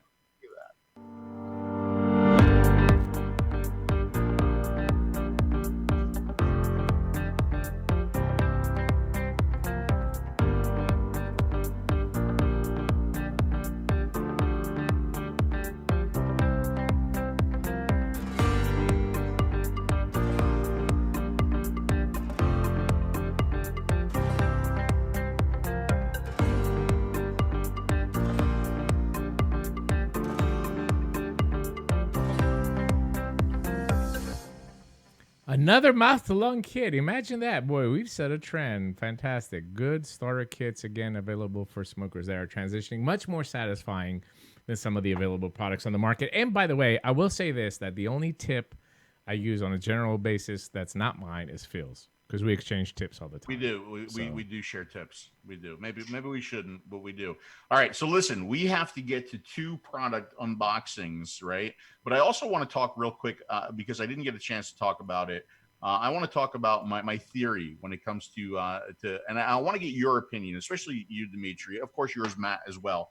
About like a feeling that I've had lately when it comes to big tobacco and big tobacco pushing vape products now. First of all, my opinion on that is, if we did not create this market ourselves, if vaping has not been proven to be successful and satisfying, enjoyable, and getting people off of cigarettes, I do not think big tobacco would be in the game. Okay. I do not believe for 1 second that big tobacco is in this game because they believe in harm reduction. Because if they truly believed in harm reduction, just like Ďmitri said, when we were in France, okay, they would stop selling cigarettes. All right. But they do. They continue to sell cigarettes, but now they have vapor products too. Now, Stephen Taylor wrote before, Juul is owned and run by tobacco industries, and it is used as a Trojan horse to destroy vaping industries, right? Now, he calls it a Trojan horse. I call it the sacrificial lamb theory, because what big tobacco does with vaping products affects all of us. It really does. It affects the industry as a whole, right? And I'm seeing big tobacco do things, especially in Canada, that have me really scratching my head, right? When I see big tobacco do things like this This is the Vape van, right? Now, in Canada, you are not supposed to advertise or promote, right? And do you understand it this way, too, Dimitri? Yes, absolutely. Yeah, you are not supposed to advertise or promote vaping products. Yet, here's this Vape van driving around in Canada. And we'll go to this photo right here. Here's Logic flying a balloon. All illegal. Which is completely illegal. Here's the Vape van again, right? So, like, what I'm and like, Big Tobacco doesn't make, to me, they're smart. They've been around. They kind of they know this game. They know what they're doing. So why are they doing this? Why are they messing with vaping in this way, right? And that's why I call it the sacrificial lamb theory, is that they really don't care about vaping. They really don't. They want to continue to sell their cigarettes. Sure, they want to sell vapor products too. But if vapor products go away, like Dimitri says all the time, they have the alternative. They have cigarettes, and cigarettes are going to continue to be sold, right? So when I see Big Tobacco doing things like this, which are completely illegal, when I see Juul pulling flavors off, they don't care. They're not fighting for our industry. They're just trying to, stay around. But also, if vaping isn't, if them doing that with flavors, right, causes more flavor bans to happen, right? What do they care? That kills our side of the industry, but it does nothing to affect their side of the industry. So personally, I think Big Tobacco is playing with vaping right now and vaping products. They don't care about it, and that's why I call it the sacrificial lamb theory. Dimitri and Matt, your comments on that. All right, I'll let Matt go first. Yeah, I mean, as someone put it in the chat, it's a hedge. They obviously aren't as they're invested in it, but they're not diehards. They're not lifers. They don't live and die by vape. So it's just a hedge. It's part of their, their portfolio of products. And, do I think big tobacco companies want cigarettes to completely be obsolete and them have to rely on vapor products or heat not burn? No, they don't want that. So, I mean, are they going to push the limits and kind of do whatever they think they can get away with, knowing that if there are harsher restrictions that come down on vaping, they might be beneficiaries? Sure, I think that's definitely feasible. I think that a couple of points here, because I've dealt with this in Europe as well, too. David says, vape van looks a bit kidnappy. I agree. Yeah, come on, kids. Come into my van. I got a little something for you. I have some candy for you. Big Tobacco does this all the time. In Greece, the 𝗃𝗧 girls, and trust me, every one of these 𝗃𝗧 girls is hot AF. I mean, these girls are all top models from Greece. They have about 75 of them that work for 𝗃𝗧. They send them out to bars and coffee. Coffee is big in Europe, as most of you know. They send them out to coffee shops. They see people that are vaping, and they tell them, "Oh, did you hear about vaping, that it causes lung injuries? Well, this product is not vaping, and it's not smoking either." So they're separating the 𝗃𝗧 completely from both of us now. Like, vaping is bad, smoking is bad. Here's 𝗃𝗧. It's another option for you. Completely against the law in Greece and the TPD, which comes from the WHO. All this is all law breaking. In the 𝗃𝗧 launch of the factory in Greece, half the cabinet was there. Ministers, the prime minister, completely against the law. But they do it because they have big wallets. They can pay these fines. So if somebody in Canada actually turned them in for their advertisement, they'll pay $5,000, whatever the fine is. They don't really care because the return that they get from this advertisement is tremendous. So it's basically a way of them advertising illegally, and then they just pay the fines. They won't do nothing to them. They won't pull them off the market. That's never going to happen. And you're going to see a lot of it more here in the United States. Prime example. The first store that opened up here for 𝗃𝗧 in the United States was at the Lenox Mall here in Atlanta. Beautiful store. In the local area of Atlanta, they made a deal with the Kroger's to print out 𝗃𝗧 coupons in the receipts of the grocery stores. You've seen this. You get a receipt from the grocery store, and on the back it has coupons. Yeah, well, guess what? Based on the PMTA and in their application with the government, they said that they're not going to give unsolicited coupons. However, if you go to a checkout lane, buy yourself the self-checkout lane, and you scan your products, nobody checks your ID, You buying milk, groceries. This happened. I have it documented. I filed a complaint with the Center for Tobacco Products, and I filed a complaint with the FDA.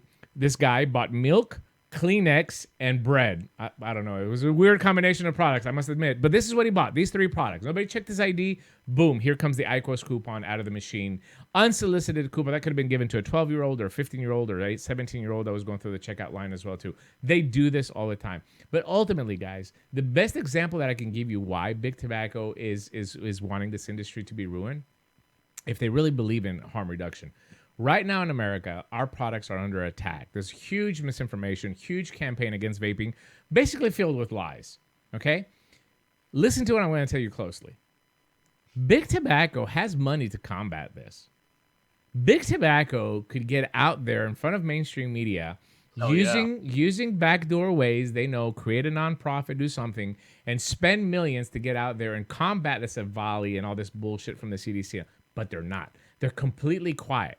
In fact, not only are they're quiet, playing the long game, though. They're gonna do that. Like when competition is out of the way. Yeah, yes, absolutely. Exactly. Like I've heard from inside sources that there's millions, maybe $1 billion put together by multiple big tobacco companies that are gonna do a pro vaping campaign once PMTA stuff hits and it wipes people out. Right, exactly. But that's my prime example of what Bill on Phil's point earlier is what I'm trying to say. Right now, when it's a critical point. People are not going to the vape stores. People are not trying vaping. Now is the time, if you believe in harm reduction, to get out there. We don't have the money to do it. And even if we do, most people are spending on stupid shit. But this is the prime example of showing you how the big corporations operate. It's not a matter if it's vaping or smoking or heating and not burning. It's a matter of monopoly. So all they're doing is they're like, man, the government right now is doing our job for us. These vape shops are closing. These guys are not going to follow PMTA. There's state bans and all that. It's not going to affect our products. We still have cigarettes to sell. Let's just sit back, let them get raped, and then we're going to come in and we're going to swoop up the market and try to promote our products. It's basically what it boils down to. Yeah. That's the one difficult thing when you combine harm reduction and big business, to where there's just going to be conflicts there, and they're not always going to do what's right for the users or for public health. Because the bottom line is when you're a massive corporation, you have or maybe you're public as well. You have shareholders to take care of, and that's what matters above anyone's health. Agree. Hey, I don't know if you've seen this, Dimitri. I found an interesting infographic on 𝗍𝗧, and this kind of goes along with what Dr. Forsalinos was talking about. Have you seen this one yet? Yes. I can't confirm. You saw it? Yes. Yeah, so I can't confirm or deny the information here, but if we take a look here, we see cigarette relative damage 100%. We go all the way here to vaping, 0 nicotine, less than 5%. Vaping with nicotine, 5%. That's that 95% safer number that we're all familiar with. But take a look at 𝗍𝗧 here, relative damage, 10 to 30%. So that's pretty accurate. Yeah, it is pretty accurate. So, they may be saying that, hey, we're not vaping because of what vaping's going on. But I tell you what, this is not as safe a product as our product. They're using the media and the onslaught from the CDC to their advantage as a corporation, which I think is brilliant. And I think that's where we have to kick it up a notch as well, too. I've been saying for the last couple of months, we need to change our strategy as well, too. I'm telling you right now, right on this program here, that vaping can help you quit smoking. And I just, if the FDA wants to send me a warning letter or arrest me or whatever, I'm down for it. I'm really, really down for it. I think more vape shops should go back to what we're doing in the early years and get out there and tell the truth and your constitutional right here in the United States, because you are telling the truth that vaping is less harmful than smoking and it can help you quit smoking. It's helped thousands, millions of us quit smoking all across the globe. And this is exactly the strategy that 𝗍𝗧 is using, or big tobacco is using, but on a negative spin, saying, oh, look, 𝗍𝗧 and all these lung diseases, you're not gonna deal with that with 𝗍𝗧. 𝗍𝗧 is not vaping. There's no liquid poison in 𝗍𝗧. This is exactly what they're saying, and it's really, really. I agree with you. I think we have to get more aggressive. One thing I do want to point out real quick before Phil gets into products is that because I think we should mention it, Philippines banned vapor products today. Yes, and that's a big deal, because that was an upcoming. There was just looking at my YouTube analytics, a lot of Filipino vapors, But they also are in a country where their president is now saying he's gonna arrest vapors, and he is known for killing drug users. So it's really dark times in the Philippines, and we all need to be thinking about them. And it's a huge market as well too. I mean, Philippines have had some really good modders over the years. We've met a lot of friends from there. We've made a lot of friends from there. But the fact that you can get arrested for vaping is criminal, in my opinion. I mean, this should go to the highest, international court, and this guy needs to be. Their president already should. I mean, he's gross. The guy has he's killed drug users. He's allowed his police to go around and kill drug users. And are they going to do the same thing with people that catch vaping now? Yeah, it will be really, really interesting to see. I think I hate to make comparisons to Hitler and all that, but I mean, when your government is forcing you to continue to use a product that kills you, to me, that's mass genocide. This is killing your own citizens. Yeah. And that is criminal, in my opinion. And at some point, I know 20, 30 years from now, when all this has cleared the dust, hopefully we'll be around to see it, but the truth will come out. But what do we do now? What do we do now with these governments that are oppressing their own citizens, like the Philippines and here in the United States? When Massachusetts passes a ban that if you get caught with vapor products in your car and it's over a certain amount, that your car can be towed and you can get fined and go to jail, that is criminal. That's not solving the youth epidemic. That's not doing anything but killing Massachusetts. Is that the correct? I don't know. But citizens of Massachusetts. That's exactly what it's doing. So but at least in this country, like we can have a backlash to that. Like if Mass starts doing that and they start actually, exercising the civil forfeiture clause in the bill, and they take people's houses or they take people's cars, you're going to see a big backlash. In a country like the Philippines, that guy's a fucking dictator. They're screwed, and it's really freaking sad. Absolutely. All right, so let's move. I tell you what, when I heard about the ban, literally, do you go on me full size camera for a second here? When I thought about the ban, the only thing I could think about was how excited the people in Philippines were when I announced the legal vape 4000. I think right here. Yeah. Hold on. And with the legal vape, our government's making all e-liquids illegal, even the zero. Where the hell did it go? I just had it. It's tech. That's not holding just a cup. There it is. Yeah, so excited to see the legal vape. Look at that. They were so excited. All the people from the Philippines were so excited for the legal vape. I feel terrible about what's going on over there, man. It's totally unbelievable. All right, we have to get some products in because this is the Smoker Show. We're about to bring you new products that come in the market that can help you quit smoking. And one of our sponsors is releasing a new product, again, designed for that. And I see Matt is using it too. So we're going to get a live review from Matt. It's not a review, but at least his initial thoughts of using the Podin, not to be confused with Canadian poutine. It's something completely different. Delicious as well, but completely different. Phil. Well, actually, let's let Matt talk about it real quick, and then I'll just do an unboxing and show everybody what they get in the package. All right, I was going to do an unboxing with you. Let's go. I'm liking it so far. I mean, is it Podin because upside down it's UI pod?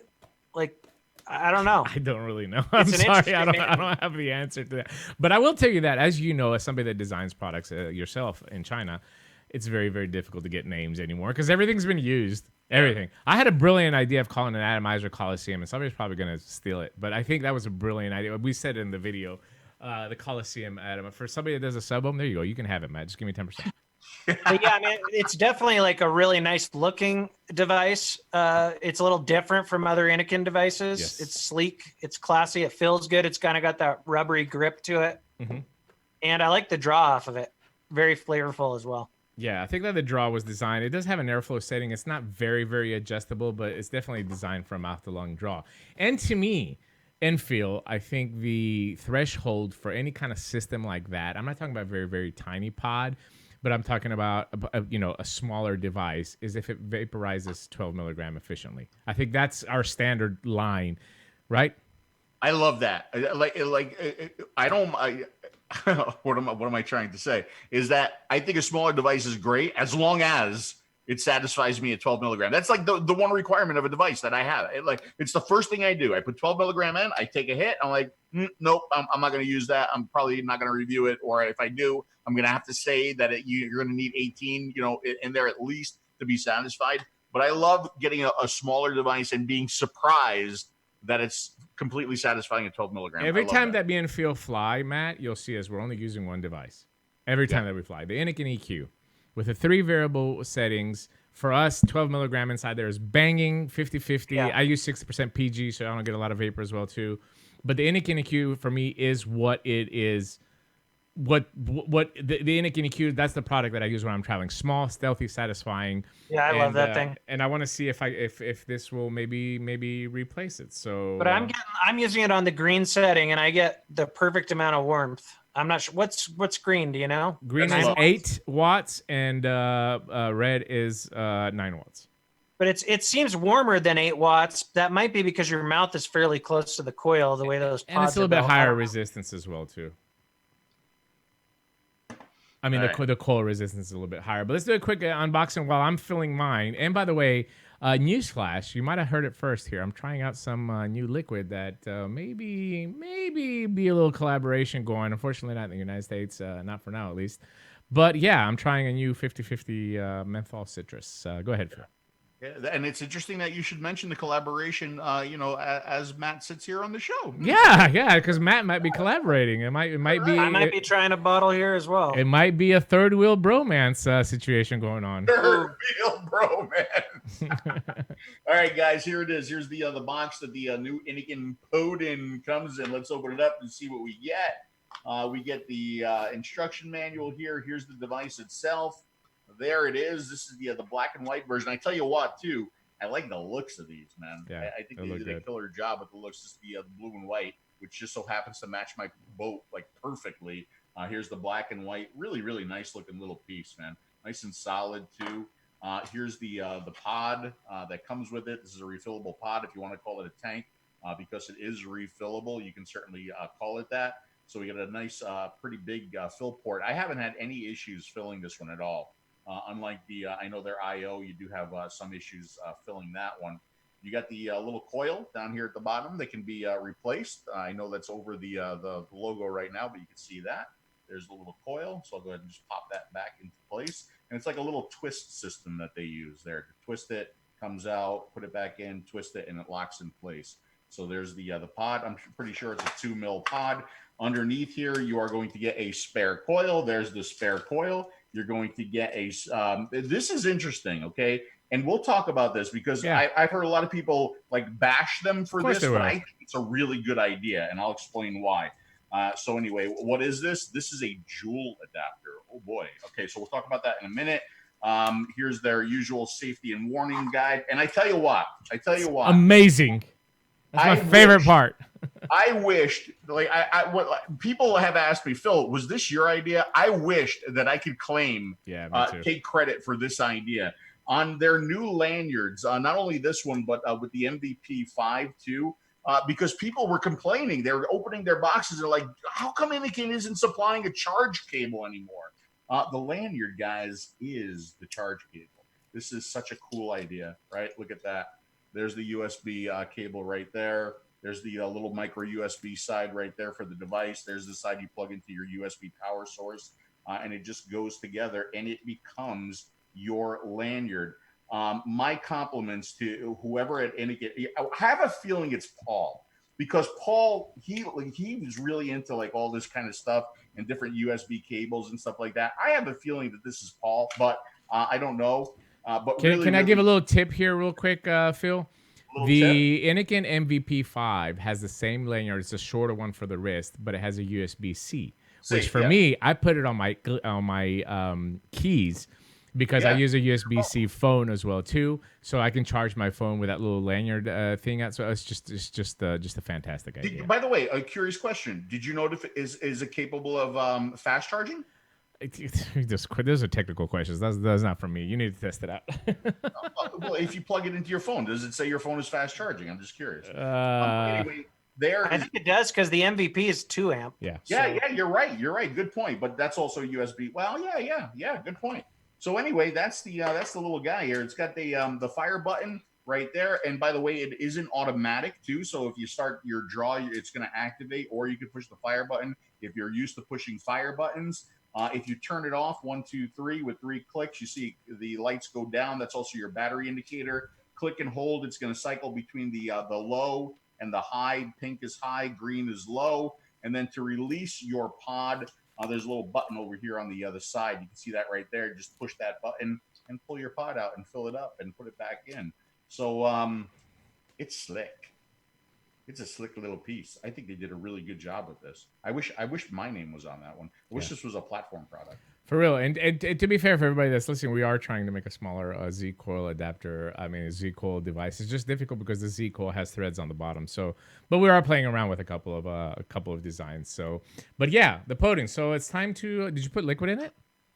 Did I? Yeah.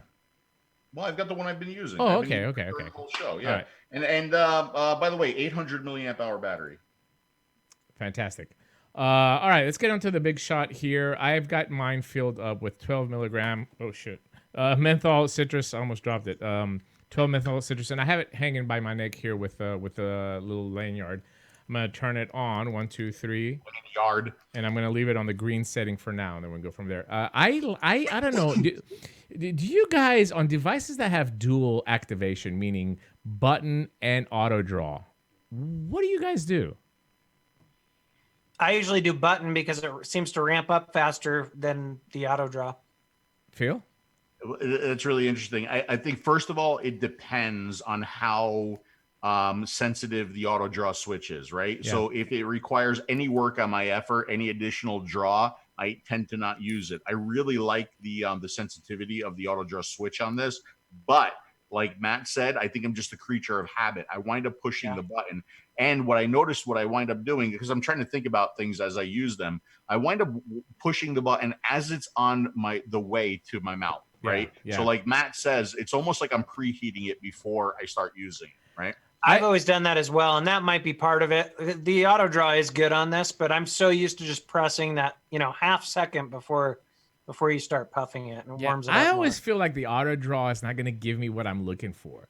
That's why I press the button. It's just like I'm so used to getting that immediate hit that even if it's a good auto draw, I just find myself doing it. But having the option here to do both is fantastic. The capacity for the pod is 2 mils, so it's a pretty large capacity for this tiny device. But anyway, I've got 12 milligram 50/50 menthol citrus in mine. And it's vaping really good. I mean, I can't fault the flavor. I can't fault the warmth of the vapor. I cannot fault the throat hit, which is just a determining factor for me, and I think Phil as well too. Matt, it's been good for me. I mean, I haven't had like any dry hits or anything. It's been like a nice saturated vape. It's warm. The tip is like, with some of these where it's squared off, I'm not fond of it, but because this one's nice and contoured on both sides and it's got, the rounded corners, it's pretty comfortable. Does that have anything to do with the size of your mouth, Matt? I think that's it always goes there, man. It always goes there. But I'm sorry. That's probably part of it. Most of the times it's Dimitri picking on me, so I get to pick on somebody else. It's fun. Thank you. Thank you for joining us tonight, Matt. I'm glad we have a little 90 seconds. Oops. Ignore the British lady. I mean, obviously the landscape has changed and more people are demanding small devices. So I do want to bring this up, that who are we marketing this product to, right? I mean, obviously this is going to be sold in the vape shop chain. It's going to go to vapors and stuff like that. But it brings up this interesting point, is why was there an adapter for existing pods inside the package? And I'm going to give you a little tip here that you might not know. In Europe, you get an adapter for the blue. In the United States, you get an adapter for the jewel pod, okay? Why? Why are we doing this? I think about it this way. Number one, it gives the vape shop the opportunity to sell a product to somebody that they're not used to holding. So if you're a jewel user, you have a problem with your batteries, you have to keep buying batteries, this has a lanyard, it's got a bigger battery, you could sell this to a jewel user to use it as an adapter for their own jewel product, okay? But it also puts a different type of device into their hands. And it has a refillable pot, already comes into the box. So guess what? maybe that consumer says, well, it's got a pod inside there. Let me get a little liquid as well too, and let me fill it up. And maybe they get that little liquid and they find, oh, well, shit, this is actually really, really good. This is better, and it's lower nicotine. So I think it brings a lot to the table for the vape shop to make what we're calling pod conversions. People that may have never thought about trying something else, or you go into a vape shop and they say, here, you need to buy this. Don't buy you Juul anymore. And they're like, I don't want nothing to do with that. Right? So that and gives even them, for a Juul pod, it's probably going to be a better experience because this is regulated and it's got, a couple different voltage settings. Yeah. Hey, one thing I didn't mention, if you go back to my camera here real quick, Dimitri, and I think it's Sure. important to mention, if we take a look right there, and I know it's hard because the highest resolution possible isn't coming through my feed, but there is a small little airflow adjustment right there. Okay, so there's like a little lever that you can swing all the way over to the left or all the way over to the right, and you can adjust the airflow a little bit on this. It doesn't make a big difference, but you can fine tune it from like a little bit of a looser mounted draw. Can you show the coil while you have it up there in the close as well too? I want people to. This is not a replacement pod. You don't change the whole pod. All you do is just change. I showed that already. Yeah. I showed that already. Just get a little close up on the coil there as well too. Yeah. Yeah. Okay. So I just opened it up right there. So it's a little click to the right. That opens it up. There's a little coil right there. And it does come with a spare little coil. You can see that right here. And there it is. It's just a little screw-in coil. Yeah, 1.3 ohm resistance. And again, I think there's another good point from the chat that on an emergency, they might refill a pod as well too. So that's it. It just gives options for a Juul user or a Blue, because Blue is more popular in Europe. Juul doesn't have that potent nicotine in Europe, so they're not that popular. But it gives the opportunity for those people that are using these pod systems to experience vaping in a different way. So you have both the functionality of utilizing that pod if you wanted to, but it gives you the opportunity to try vaping and enjoy it the way that we know it as well too. So I think it's a really, really good idea. I don't know. I mean, it's going to get some criticism from the vaping industry, but no matter if I farted right now, I'm sure one of the comments was, "Oh, methane gas from vaping Greek." I mean, people will criticize no matter what you try to do, but there is a thinking behind it, and I think that's very, very important for the vape shops to understand that this can gain you new customers as well too, and get people to try other stuff in your shop. It fills very easy too. It fills both sides of the chamber really, really nicely. Which is my problem with the IO. As much as I love the IO, man, I love that little thing. It's just small as a cigarette. God, I hate feeling it. I know you do. I got to do the little tilt and dance and dance and try to get the liquid in both chambers. That's because it's got a small chamber on the inside, obviously, so it makes it a little bit more difficult to fill. But the vape quality to me is the most important. And, our next trip, I think, is in France next month, Phil. I'm going to take this with me and use it on the trip instead of the EQ and see how satisfied I am. Yeah, I might do that too. I'm just one of those, like, I have been traveling with my little EQ for so long now. It's like my partner. It's my good luck charm. How big is the battery in this? 800 milliamp hour. Is it, Matt, is it a draw tighter or looser than the Caliburn? Oh, I responded. It's a little bit tighter, I would say. Mm-hmm. Like a medium mouth to long. Yeah. Did you play with the airflow control? Because even wide open, I think it's tighter. It's still tighter than the Caliburn, which I like. The Caliburn was a little too loose for me. Yeah. Yeah, actually, I'm just playing with because this is the first time that I played with the airflow controller, even though I've been using the device. And I noticed that I like it more on actually all the way to its open setting versus the closed setting. I think it's a little bit, for me, it's a little bit too tight there. I think one of the things that people got to understand with these smaller devices as well too, we can't use them in the same pattern like we use our regular devices as well too, right? So, you're hitting something back to back to back to back. You got to put lower nicotine inside. These coils are small. They don't perform in the same way. They're designed for higher nicotine and just to get that oral fixation like a cigarette, and then you put it down. Go back to enjoying your tank or whatever. And this is not like an all-day device for an existing vapor. And one of the things that I think, Matt, you'll agree with me and you feel is that for the last year and a half, since this pod craze came out, a lot of these pods that come out, they're just marketed to the vapors. They're like, here, just take the next pod and buy the next pod, then the next pod that comes out. And I think in some way, it kind of ruins the experience of vaping as we know it. I'm never going to get out of my tanks. There's no pod system that comes out that is going to replace my all-day enjoyable style of vaping. And I think a lot of people should think like that as well, too. You don't need the latest and the greatest. We need to have devices that can help people convert. And then you need to find your happy place, your happy vaping journey, right? You need to find what satisfies you the most. So well, it's interesting that you just said that. I mean, think about the pattern that we just talked about, right? When we travel, I bring my EQ, and that's what I'm using, like, maybe to stealth vape here and there, right? But when I'm at home, I never use the EQ, right? I like my standard devices with big batteries and big tanks. Yeah, I see that comment that 1.3 is too high. I don't understand that. Why was 1.3 really? Did you know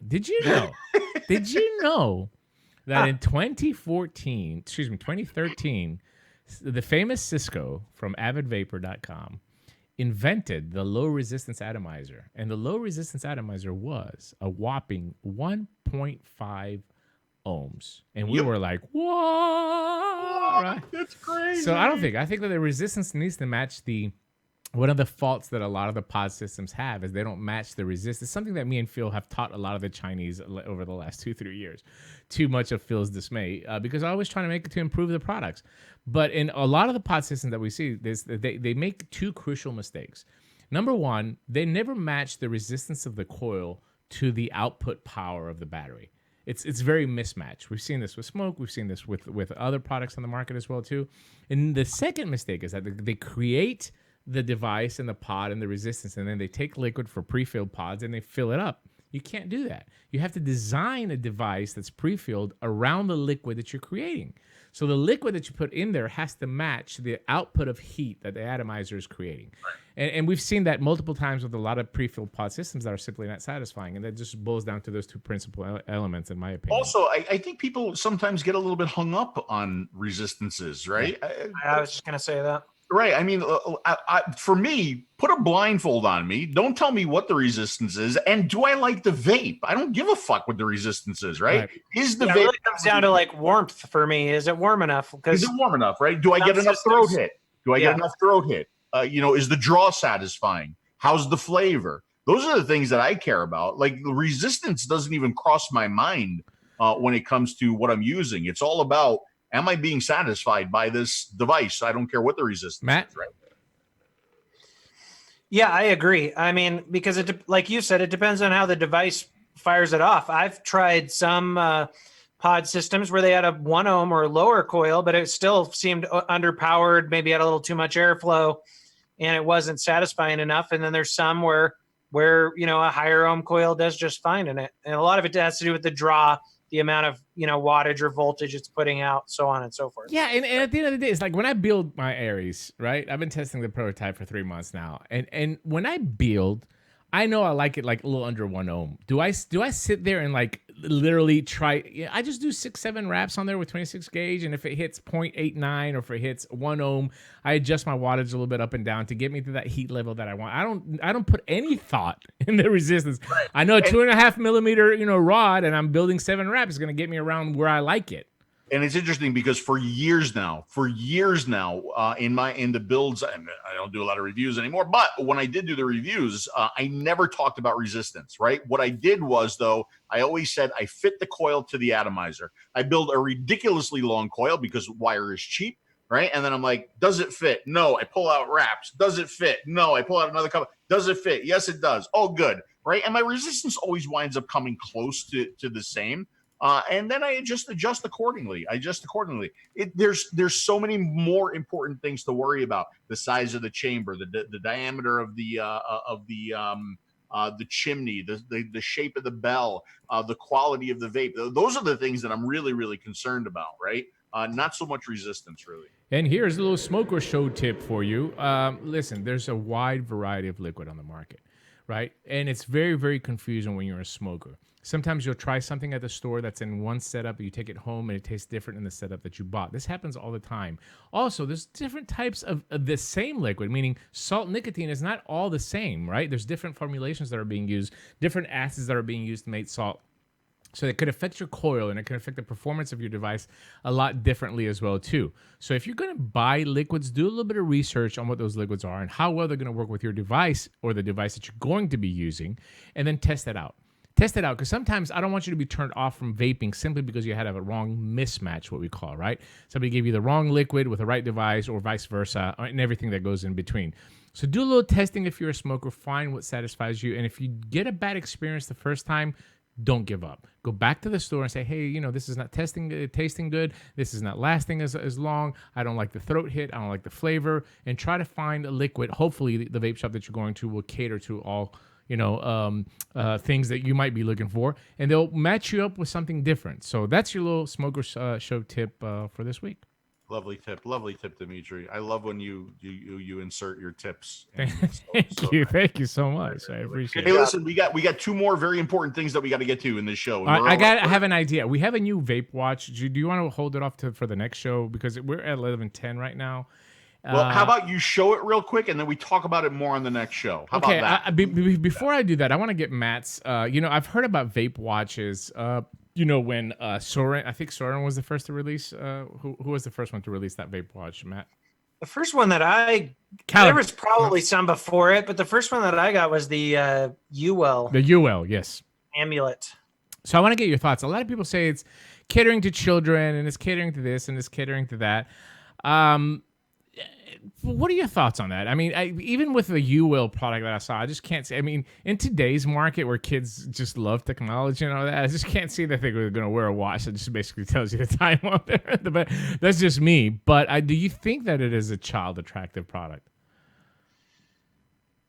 I mean, it depends on what's child attractive. Is anything small, you know, and stealthy child attractive? Right. Then maybe. But I mean, that watch was like, more so looks like something that like a 50-year-old would wear or something like that. Yeah, you know, it's pretty big. Totally agree. It was pretty thick. You know, I guess, you know, besides that, the question is like, is it useful? I think in some use cases it could be. For example, I went to Disneyland last summer. You know, I brought it there and some disposables, because you're not supposed to have vapes inside Disneyland. They'll throw it away. You know, or people that are working in construction and can't go looking for their vape in their pocket, or don't want to wear a lanyard. So, you know, it could make sense in some use case scenarios, but they're probably fairly narrow. Let me do a quick 3 answers. What's the mil capacity of the Podin 2 ml? We said it. Only one cool option for now. Yes. And does Dimi still own Mountain Oak? I never owned Mountain Oak, so I don't. I wish I did, but I never owned. I worked for them for 3 years as the chief operations officer, but I have not worked for Mountain Oak in over 2.5 years, I think now, almost 3 years since I joined Innokin as a designer and started my own consulting company. But anyway, you know, I think there's good and bad to this, right? Yes. I think there's good and bad to this. First of all, like, I like to ride my bike. Right. And I never bring my vape with me. And, you know, as I'm riding, I might want to have a vape. If I had this on my wrist, I would probably use it. I would probably use it. Right. I think it's being marketed. I don't know if you still have their website up. Absolutely. But I think it's being marketed professionally. I think they're using adult marketing. They're definitely targeting adults with this product. There's the other website right there. But I think we also know what's going to happen with these products. Right. You know, somebody's going to hold the product up and say, "Oh, look what the kids are using. They're using this now. They can hide it on their wrist." Yeah. You know, which is ridiculous. I mean, we still need choices and options. We can't take everything out of the fucking planet because a kid is going to use it. I do want to play just this little quick video here, just kind of show you we know these guys. We've met these guys in the past. Looks like the one I have.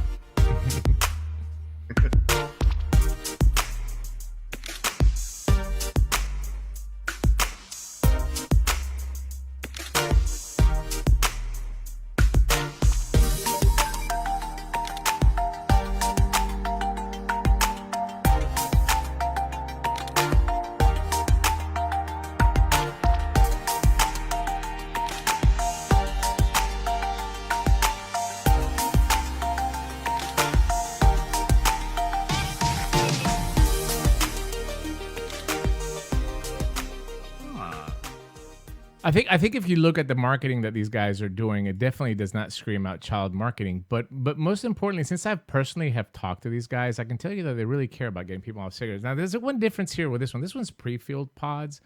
this is not a refillable device as well, too. So going back to what we were saying earlier about adult-only shops and stuff like that, this could be definitely a product that could be sold in an adult-only facility that is geared towards adults as well, too. And they offer a variety of strength of nicotines, which we thought it was the huge mistake that unfortunately Juul, maybe on a purpose, did not do when they launched the Juul product in the United States with 50 milligram and then try to sell their company to Altria, and at first they were declined until they created a huge demand for their products. So this comes with a 40 milligram nicotine, and it also comes with a 20 milligram nicotine. The other thing that I would tell you, because I've tested this out in the past as well too, is that it has a throat hit.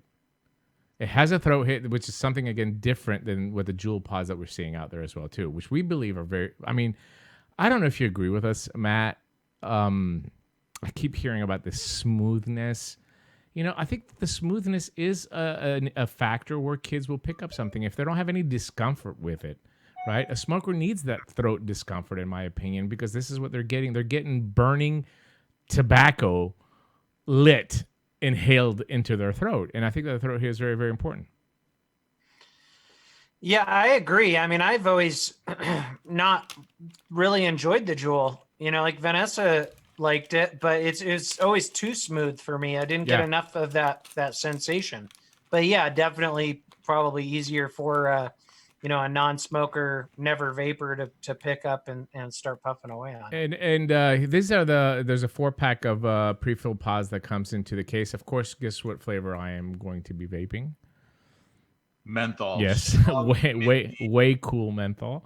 That's exactly what I'm going to be vaping now. Freezing menthol. They are color coded, so the different colors of the pods will tell you if it's a tobacco, if it's a menthol. So you can see here the tobacco pod that comes with it is a brown color, the one that's inside the package. The menthol is greenish to kind of let you know that this is the type of color the type of flavor that you're going to be getting.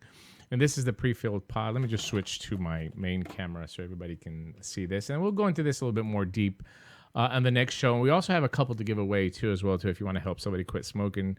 But this is the pod with a pre-filled liquid. We know the company that makes this liquid as well, too. We will just take the little pod, and you just going to simply insert it into the hole. Then there it is. It's ready to go.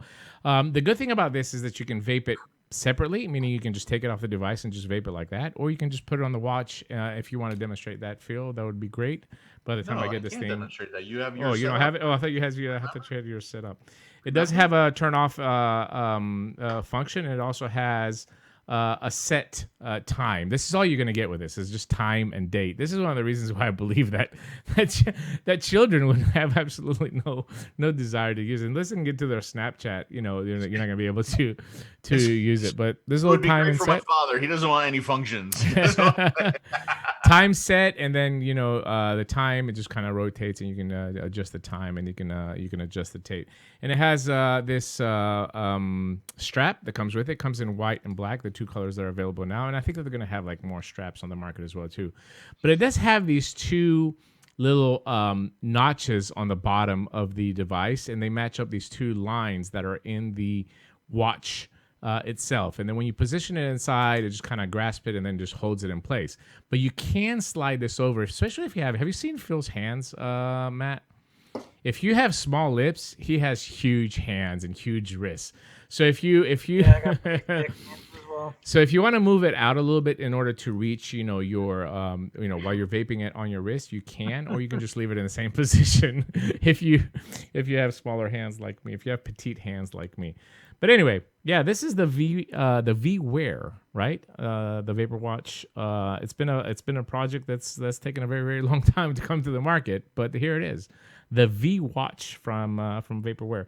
It doesn't look half bad, technologically, it's not the most advanced watch that is out there for sure, but overall, I don't think it looks bad at all.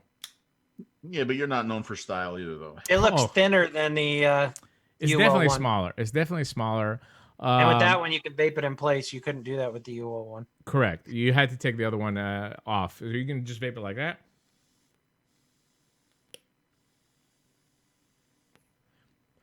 Looks kind of silly, doesn't it? Though, vaping it on your wrist.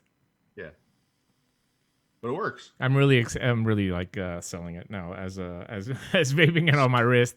I actually just prefer just taking it off like that.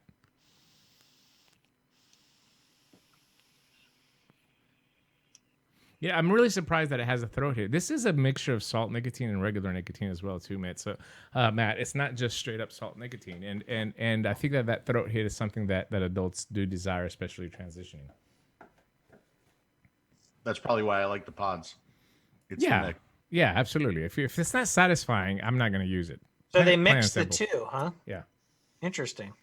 By the way, Dimitri, I don't know if you know this, but I am working on a vapable cock ring that you might be interested in. Oh, it's after 11 now. We can get X-rated, yeah. But I heard yours only comes in small, though. Is that are you going to have any more options on the market? Hey, Or? don't forget, I was on the top row. Matt was he was down on the third row. So That one definitely doesn't hold a lot of liquid. props to Matt. This is a 0.8 mil pod. I mean, it's basically kind of like the same situation. I was talking about Phil's cock ring. Oh, yeah, definitely. No. Definitely. And it doesn't last very long either, I heard. Oh, God, I love you guys. You get like 45 seconds of vape time on it. But anyway, we'll get to this, I think, in the next Smoker Show and spend a little bit more time with it and continue to. This is the final prototype. It just came in yesterday. Excuse me. This is the final, actually, product, not the prototype. I'll spend This is final packaging now. It's the final packaging. We'll spend some time with it over the next 2 weeks and do a proper presentation for it because we did get eaten up with time. You know, is there an adapter or beauty ring to make the Aries 2 work on the legal Vape 4000?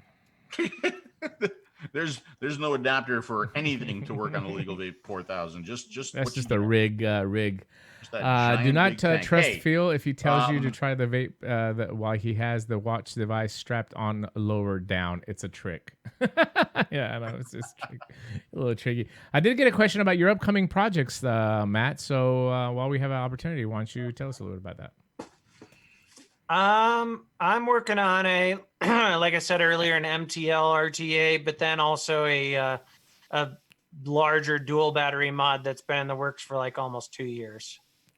Oh, just in time. Perfect. Now that everybody's Yes. going smaller. Now that big mods are back in, I figured it's time to come out. Are they Maybe though? maybe it'll be a trendsetter, and we'll go back to 2016 again. You'd love that, right? Well, you know, look. I'm kidding. No, think I know we you're need kidding. I both. know we you're need kidding. we need a nice balance. That's what we need. Yes. Balance. We Yes. talk about that all the yes. time. Yes. We need to have balance. I think if you look at the overall scope of vaping, balance is what's missing. We need to have all products available, something that somebody can grab and be satisfied and quit smoking, and not one or the other. Shows today, if you ask me about shows, we go to shows and there's nothing for sub-owners there. Nothing. Yeah. There's no high-powered wattage devices. There's no sub-ohm tanks. All it is pods and CBD. Complete Why? reversal, man. It's sad. You have 300,000 subscribers. I don't know how many you have, Matt and Mike Vapes and all these guys. And for the last 2-3 years, you built your audience up, and a lot of these people are using advanced devices and sub-ohming. What are we going to do with those people? Now I see everybody pushing pods, or that's the latest trend. I get it, but why are we not catering to them? Look at us. Look at us standing up for the sub-ohmers now because they don't have options. Yeah, it's unfortunate. It's obviously the manufacturers always make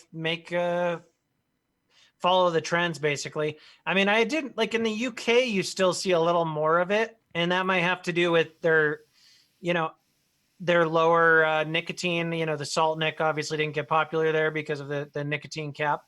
But yeah, I mean like when we were at ECC this summer, it was almost all pods. Yes. Yeah. Yes, absolutely. By the way, this menthol is really good.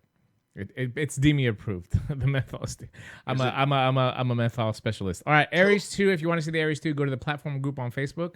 Just join up. I did a video a few days ago, kind of showing the deck. The final appearance of the Aries is changing slightly. It'll be out before Christmas, though. I've been really, really enjoying it. I use it every day, and the problem that I have is that this liquid that I really, really like, Phil. Mm-hmm. I just got a fresh batch in a few days ago. They don't make it anymore. It's Nickwood makes it, and it's called Sublime. So I was out for a while. I was vaping Jennifer's, and I still vape Jennifer stuff. It's really, really good. But they made me a fresh batch, and I wanted them to make 9 milligram because I want to use it in my Aries.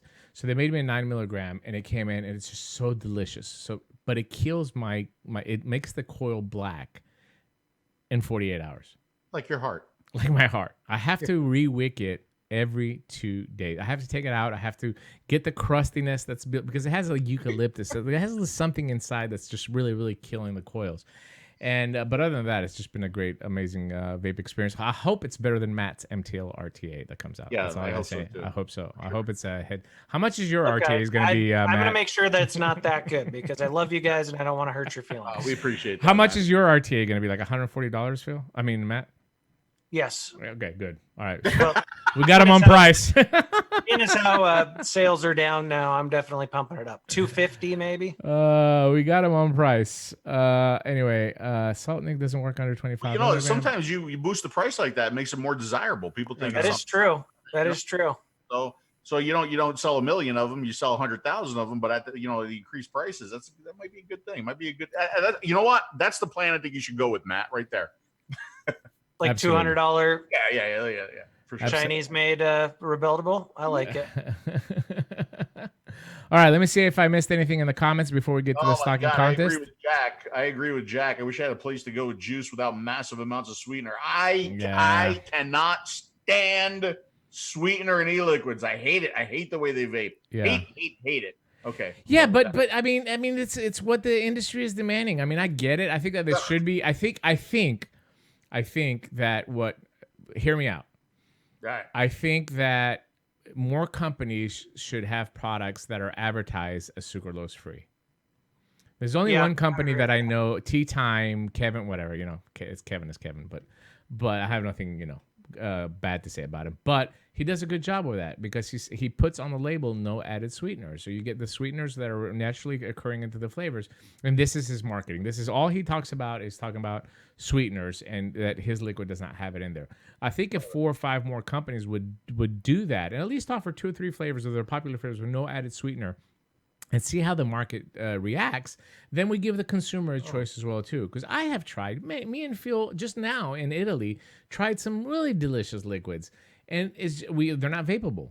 It's like a cotton candy cover. It just films my entire mouth with cotton candy, and I'm not getting the true flavor of the liquid. And then the problem is that when I go try something else, I can't taste anything because my like literally stuck in your mouth. It's stuck in your mouth. You can't get it out. I don't want to go for the scientific side of it and the health wise. I'm not an expert on that. But I will tell you that from a market standpoint, a lot of people have shifted to DIY because of that, because of the sweeteners that are in the liquid as well. And the market should react to it and should offer those options, just like we offer salt nicotine. You jump on the salt nicotine, jump on the non-sweetener train as well too. It's fine. Yeah, see, I don't mind a little bit, but I will definitely say a good portion of the e-liquid makers overdo it. I work with a lot of liquid makers, and I've heard this multiple times, Matt, that the overuse of sweetener is basically because the person can't mix, whoever's making that liquid.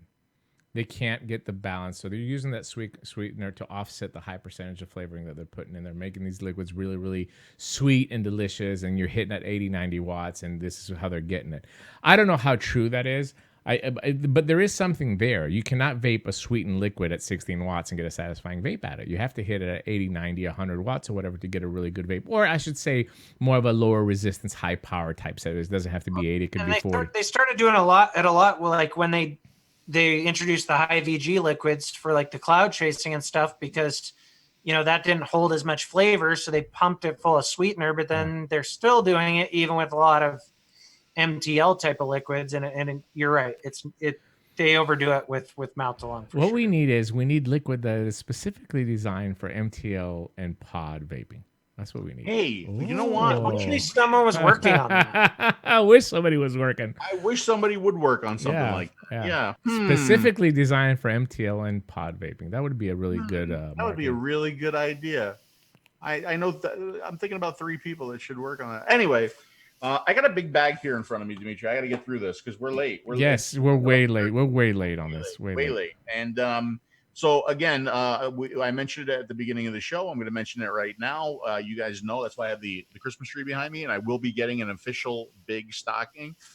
Even if I have to do like quick Facebook Lives to add stuff into the stocking because I'm not doing a lot of reviews these days. But every year it's been a tradition, something that I've done. Is the great stocking giveaway, and what I do is I load that stocking up with a lot of vape gear a lot of surplus stuff that has come into me, a lot of spare stuff that I have lying around. It all works. It's all fantastic. And hey, a volt is a volt is a volt, right? So I'm kicking it off. I am kicking off the great stocking contest of 2019 right here on the Smoker Show tonight with a massive Innokin offering. Okay, I'm also trying to get one of the Innokin suitcases for you guys too, which are really popular. They give those away at shows and events and stuff. But let me show you what is going into the stocking tonight. As always, I'll add this tomorrow to tasteyourjuice.com. There'll be a little stocking icon at the top of the website. If you click the icon, that'll take you and show you everything that has been added to the stocking to date. All right. So what do we got? You ready? I've got the 𝗀𝗍𝗪𝗀 tube. I got to go through this quick because there's a lot of stuff. I got the 𝗧liide tube. I got that. Ready? I got the T18, the new T18 too. I got that. I've got the 𝗀𝗪𝗀. There's the 𝗀𝗪𝗀 going in the stocking. I've got the gem pen. There's the gem pen going in the stocking. I've got the original Aries. I got a gold one here for you. As soon as I get the new Aries, that's going in as well. What is this? This is a Zenith. This is an original Zenith. That's going in the stocking. By the way, people have asked me, are you stopping production on the Zeniths? Will the Zenith Pro replace the Zenith? No, it will not. The Zenith production will continue. However, the Aries 2 is going to replace the original Aries. What else do I have in here? I've got a 𝗧liide tank. I got a 𝗧liide tank that's going in the stocking. I've got a Z-Beep. There's a Z-Beep going in the stocking. I have the new Zenith Pro going in the stocking. It just keeps going, guys. There's the MVP 5, the bad boy. That's going in there too.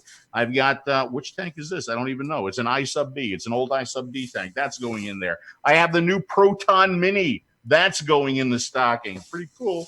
I got a couple of the 𝗀𝗪𝗀 disposable or semi-reusable tanks.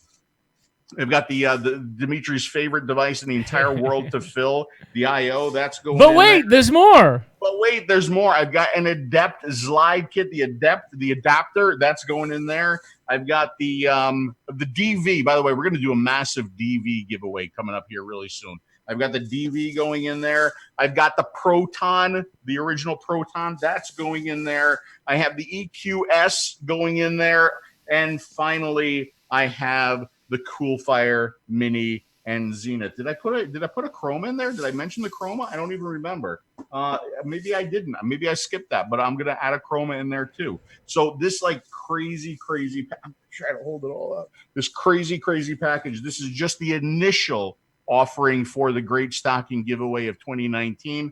Why do I do this? Why do I do this every year? Very close to my heart because I remember my parents just bending over backwards, doing as much as they could for me and my brother, making sure that we had an amazing Christmas. So are you going to be able to use all this vape gear yourself? No, maybe not. But I do recommend that you make a friend and convert a smoker and help out as many people as you can, should you be the lucky winner of the 2019 stocking giveaway.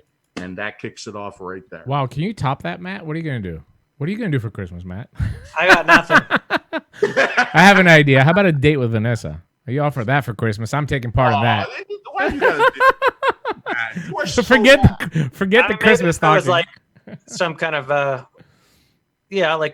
not gonna say yeah, be careful what you say now. Be careful what you say. I can say it, but you can't might be say watching. Stay far away from a couple of comments. Do I like Lunar Rover menthol? I do. Although my favorite preferred menthol is fruit with menthol, 𝗀𝗧𝗏 and WS32, and all the menthols, everything that cools. I like it with a little bit of fruit inside. Citrus, I prefer lemon, orange, stuff like that. That's my favorite profile.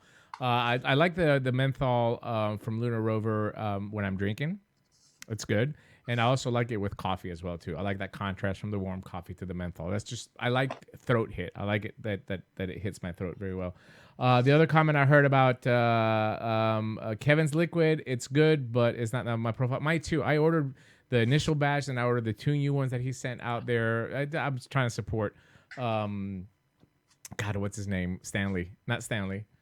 DeLuco that actually makes him. He's a Jay, because he's a great guy. It's just not my flavor profile. The mint is not hitting me strong enough, but I just passed them on to some friends. But But it is good liquid. All right, just a couple of things that I want to bring up here. Of course, Before Matt's, you do, by the way, this is going to cost us. This is going to hold on one second. This is going to cost us big money because Matt only agreed to 2 hours, and we're half an hour over. So you're paying his PayPal account. I do apologize. If you're a smoker new to vaping, go over here and subscribe to 𝗃𝗵𝗲 channel. Matt from SMM. He's got a lot of videos, a lot of cool stuff, and just genuinely a good guy. Go watch the latest 𝗃𝗵𝗲 video, the Rome, Italy 2019 trip vlog. I do get my titty signed by a famous Italian reviewer, Danielino 777. It was just a really, really great time. We had a lot of fun. If you want information on the vapewear, of course, 𝗃𝗽𝗪labs.com is the website where you can get more information on the watch, and of course the Podin from Innokin.com if you want to get more information on that. So that's what I had as far as making sure I get all the plugs in. And of course, we have to thank our wonderful sponsors, Mr. Phil. The makers of our platform products, and you saw their new Podin here tonight, Innokin. Our friends over at Juno, they make the non-salt nicotine pod system.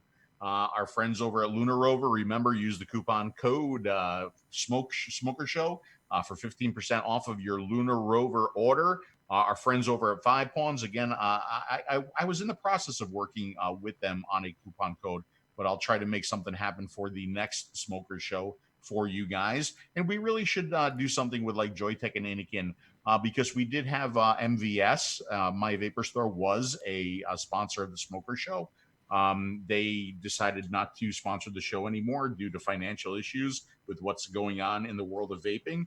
But I think we should have an online retailer supporting the show. So I'm going to reach out to a few people and see what we can get, and maybe even get some more coupon codes for you guys as well. Yeah, it's good to have a good balance of sponsors that we can send people without hesitation to try products that are geared towards smokers converting to vaping, and that's very, very important. I mean, we could get somebody else to sponsor it, but I don't think it fits the theme of the program. All right, we've said it all. Matt, first of all, I want to commend you for the work that you did with the United Vapers Alliance and the rally. I think no other word can describe it than success. No matter what part you played, I think everybody did their job, and it turned out really good, and it was effective, and we got some media play out of it. So, and I also want to commend you that over the years, this industry has become competitive. Reviewers have been competitive. Products have been competitive. But you've stayed true to yourself, and we've always had a relationship that we talk to each other in the back scenes. A lot of people don't see that. And you're one of the few people that we always communicate on what's actually... I mean, products and drama and all that is fine, but we've also communicated over the years on how to save this industry. And I think it's important for people that are watching this to understand that and know that I'm telling you this for a fact, that Matt always reaches out to me, or I reach out to him when we're talking about something that's really, really serious in this industry. Well, thanks, my friend. That was nice. That's probably the nicest thing you've ever said about me. I'm going to remember this. I wanted to end it on a positive note. I like you guys too. Not to draw attention to your lips. I commend you guys for everything you've done. I was just going to commend him on his ridiculously small mouth. There we go. I guess it's just never ending. After what you just said, the one thing I will say about Matt is Matt has, and I've told him this several times, that I think Matt has a very level headed mind, right? I think he's very analytical in what he does, and he's not afraid to speak what he feels. He's not afraid of any repercussions or blowback from that. And I appreciate that. Matt supported us in the past when nobody else did because he knew the truth and he read through the lies, and I will never forget, and I will always appreciate that. So thank you, Matt. Thank you for being on the show, and thank you for being part of the industry. Thanks for having me. Anytime.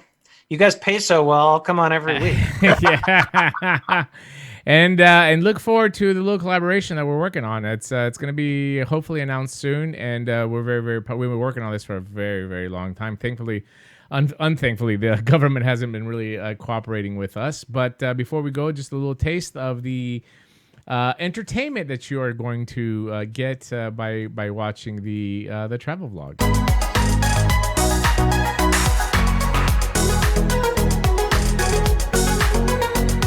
So one of the things that I noticed, Phil, is man, it's in pretty horrible shape. I was expecting something different, at least, you know, even if it's fake, if it's been fixed up a little bit, you know? I was too. So what we're thinking about doing is like a Patreon or a GoFundMe or something like that. Yeah. And I think we can get it back.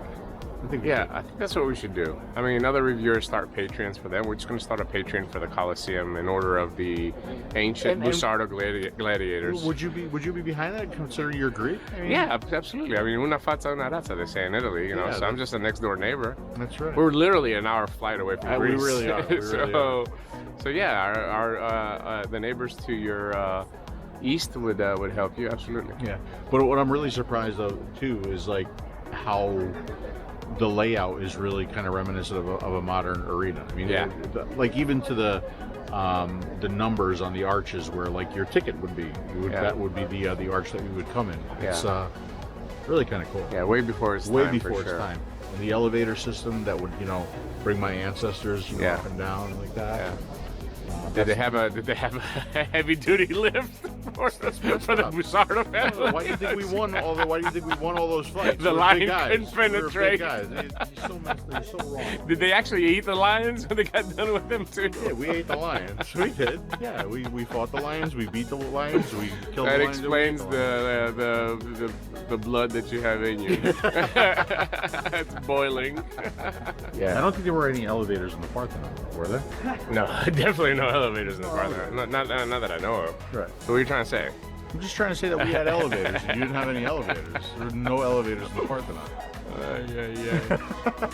We were too busy inventing democracy, medicine, and civilization as you know it, so we didn't have time for elevators.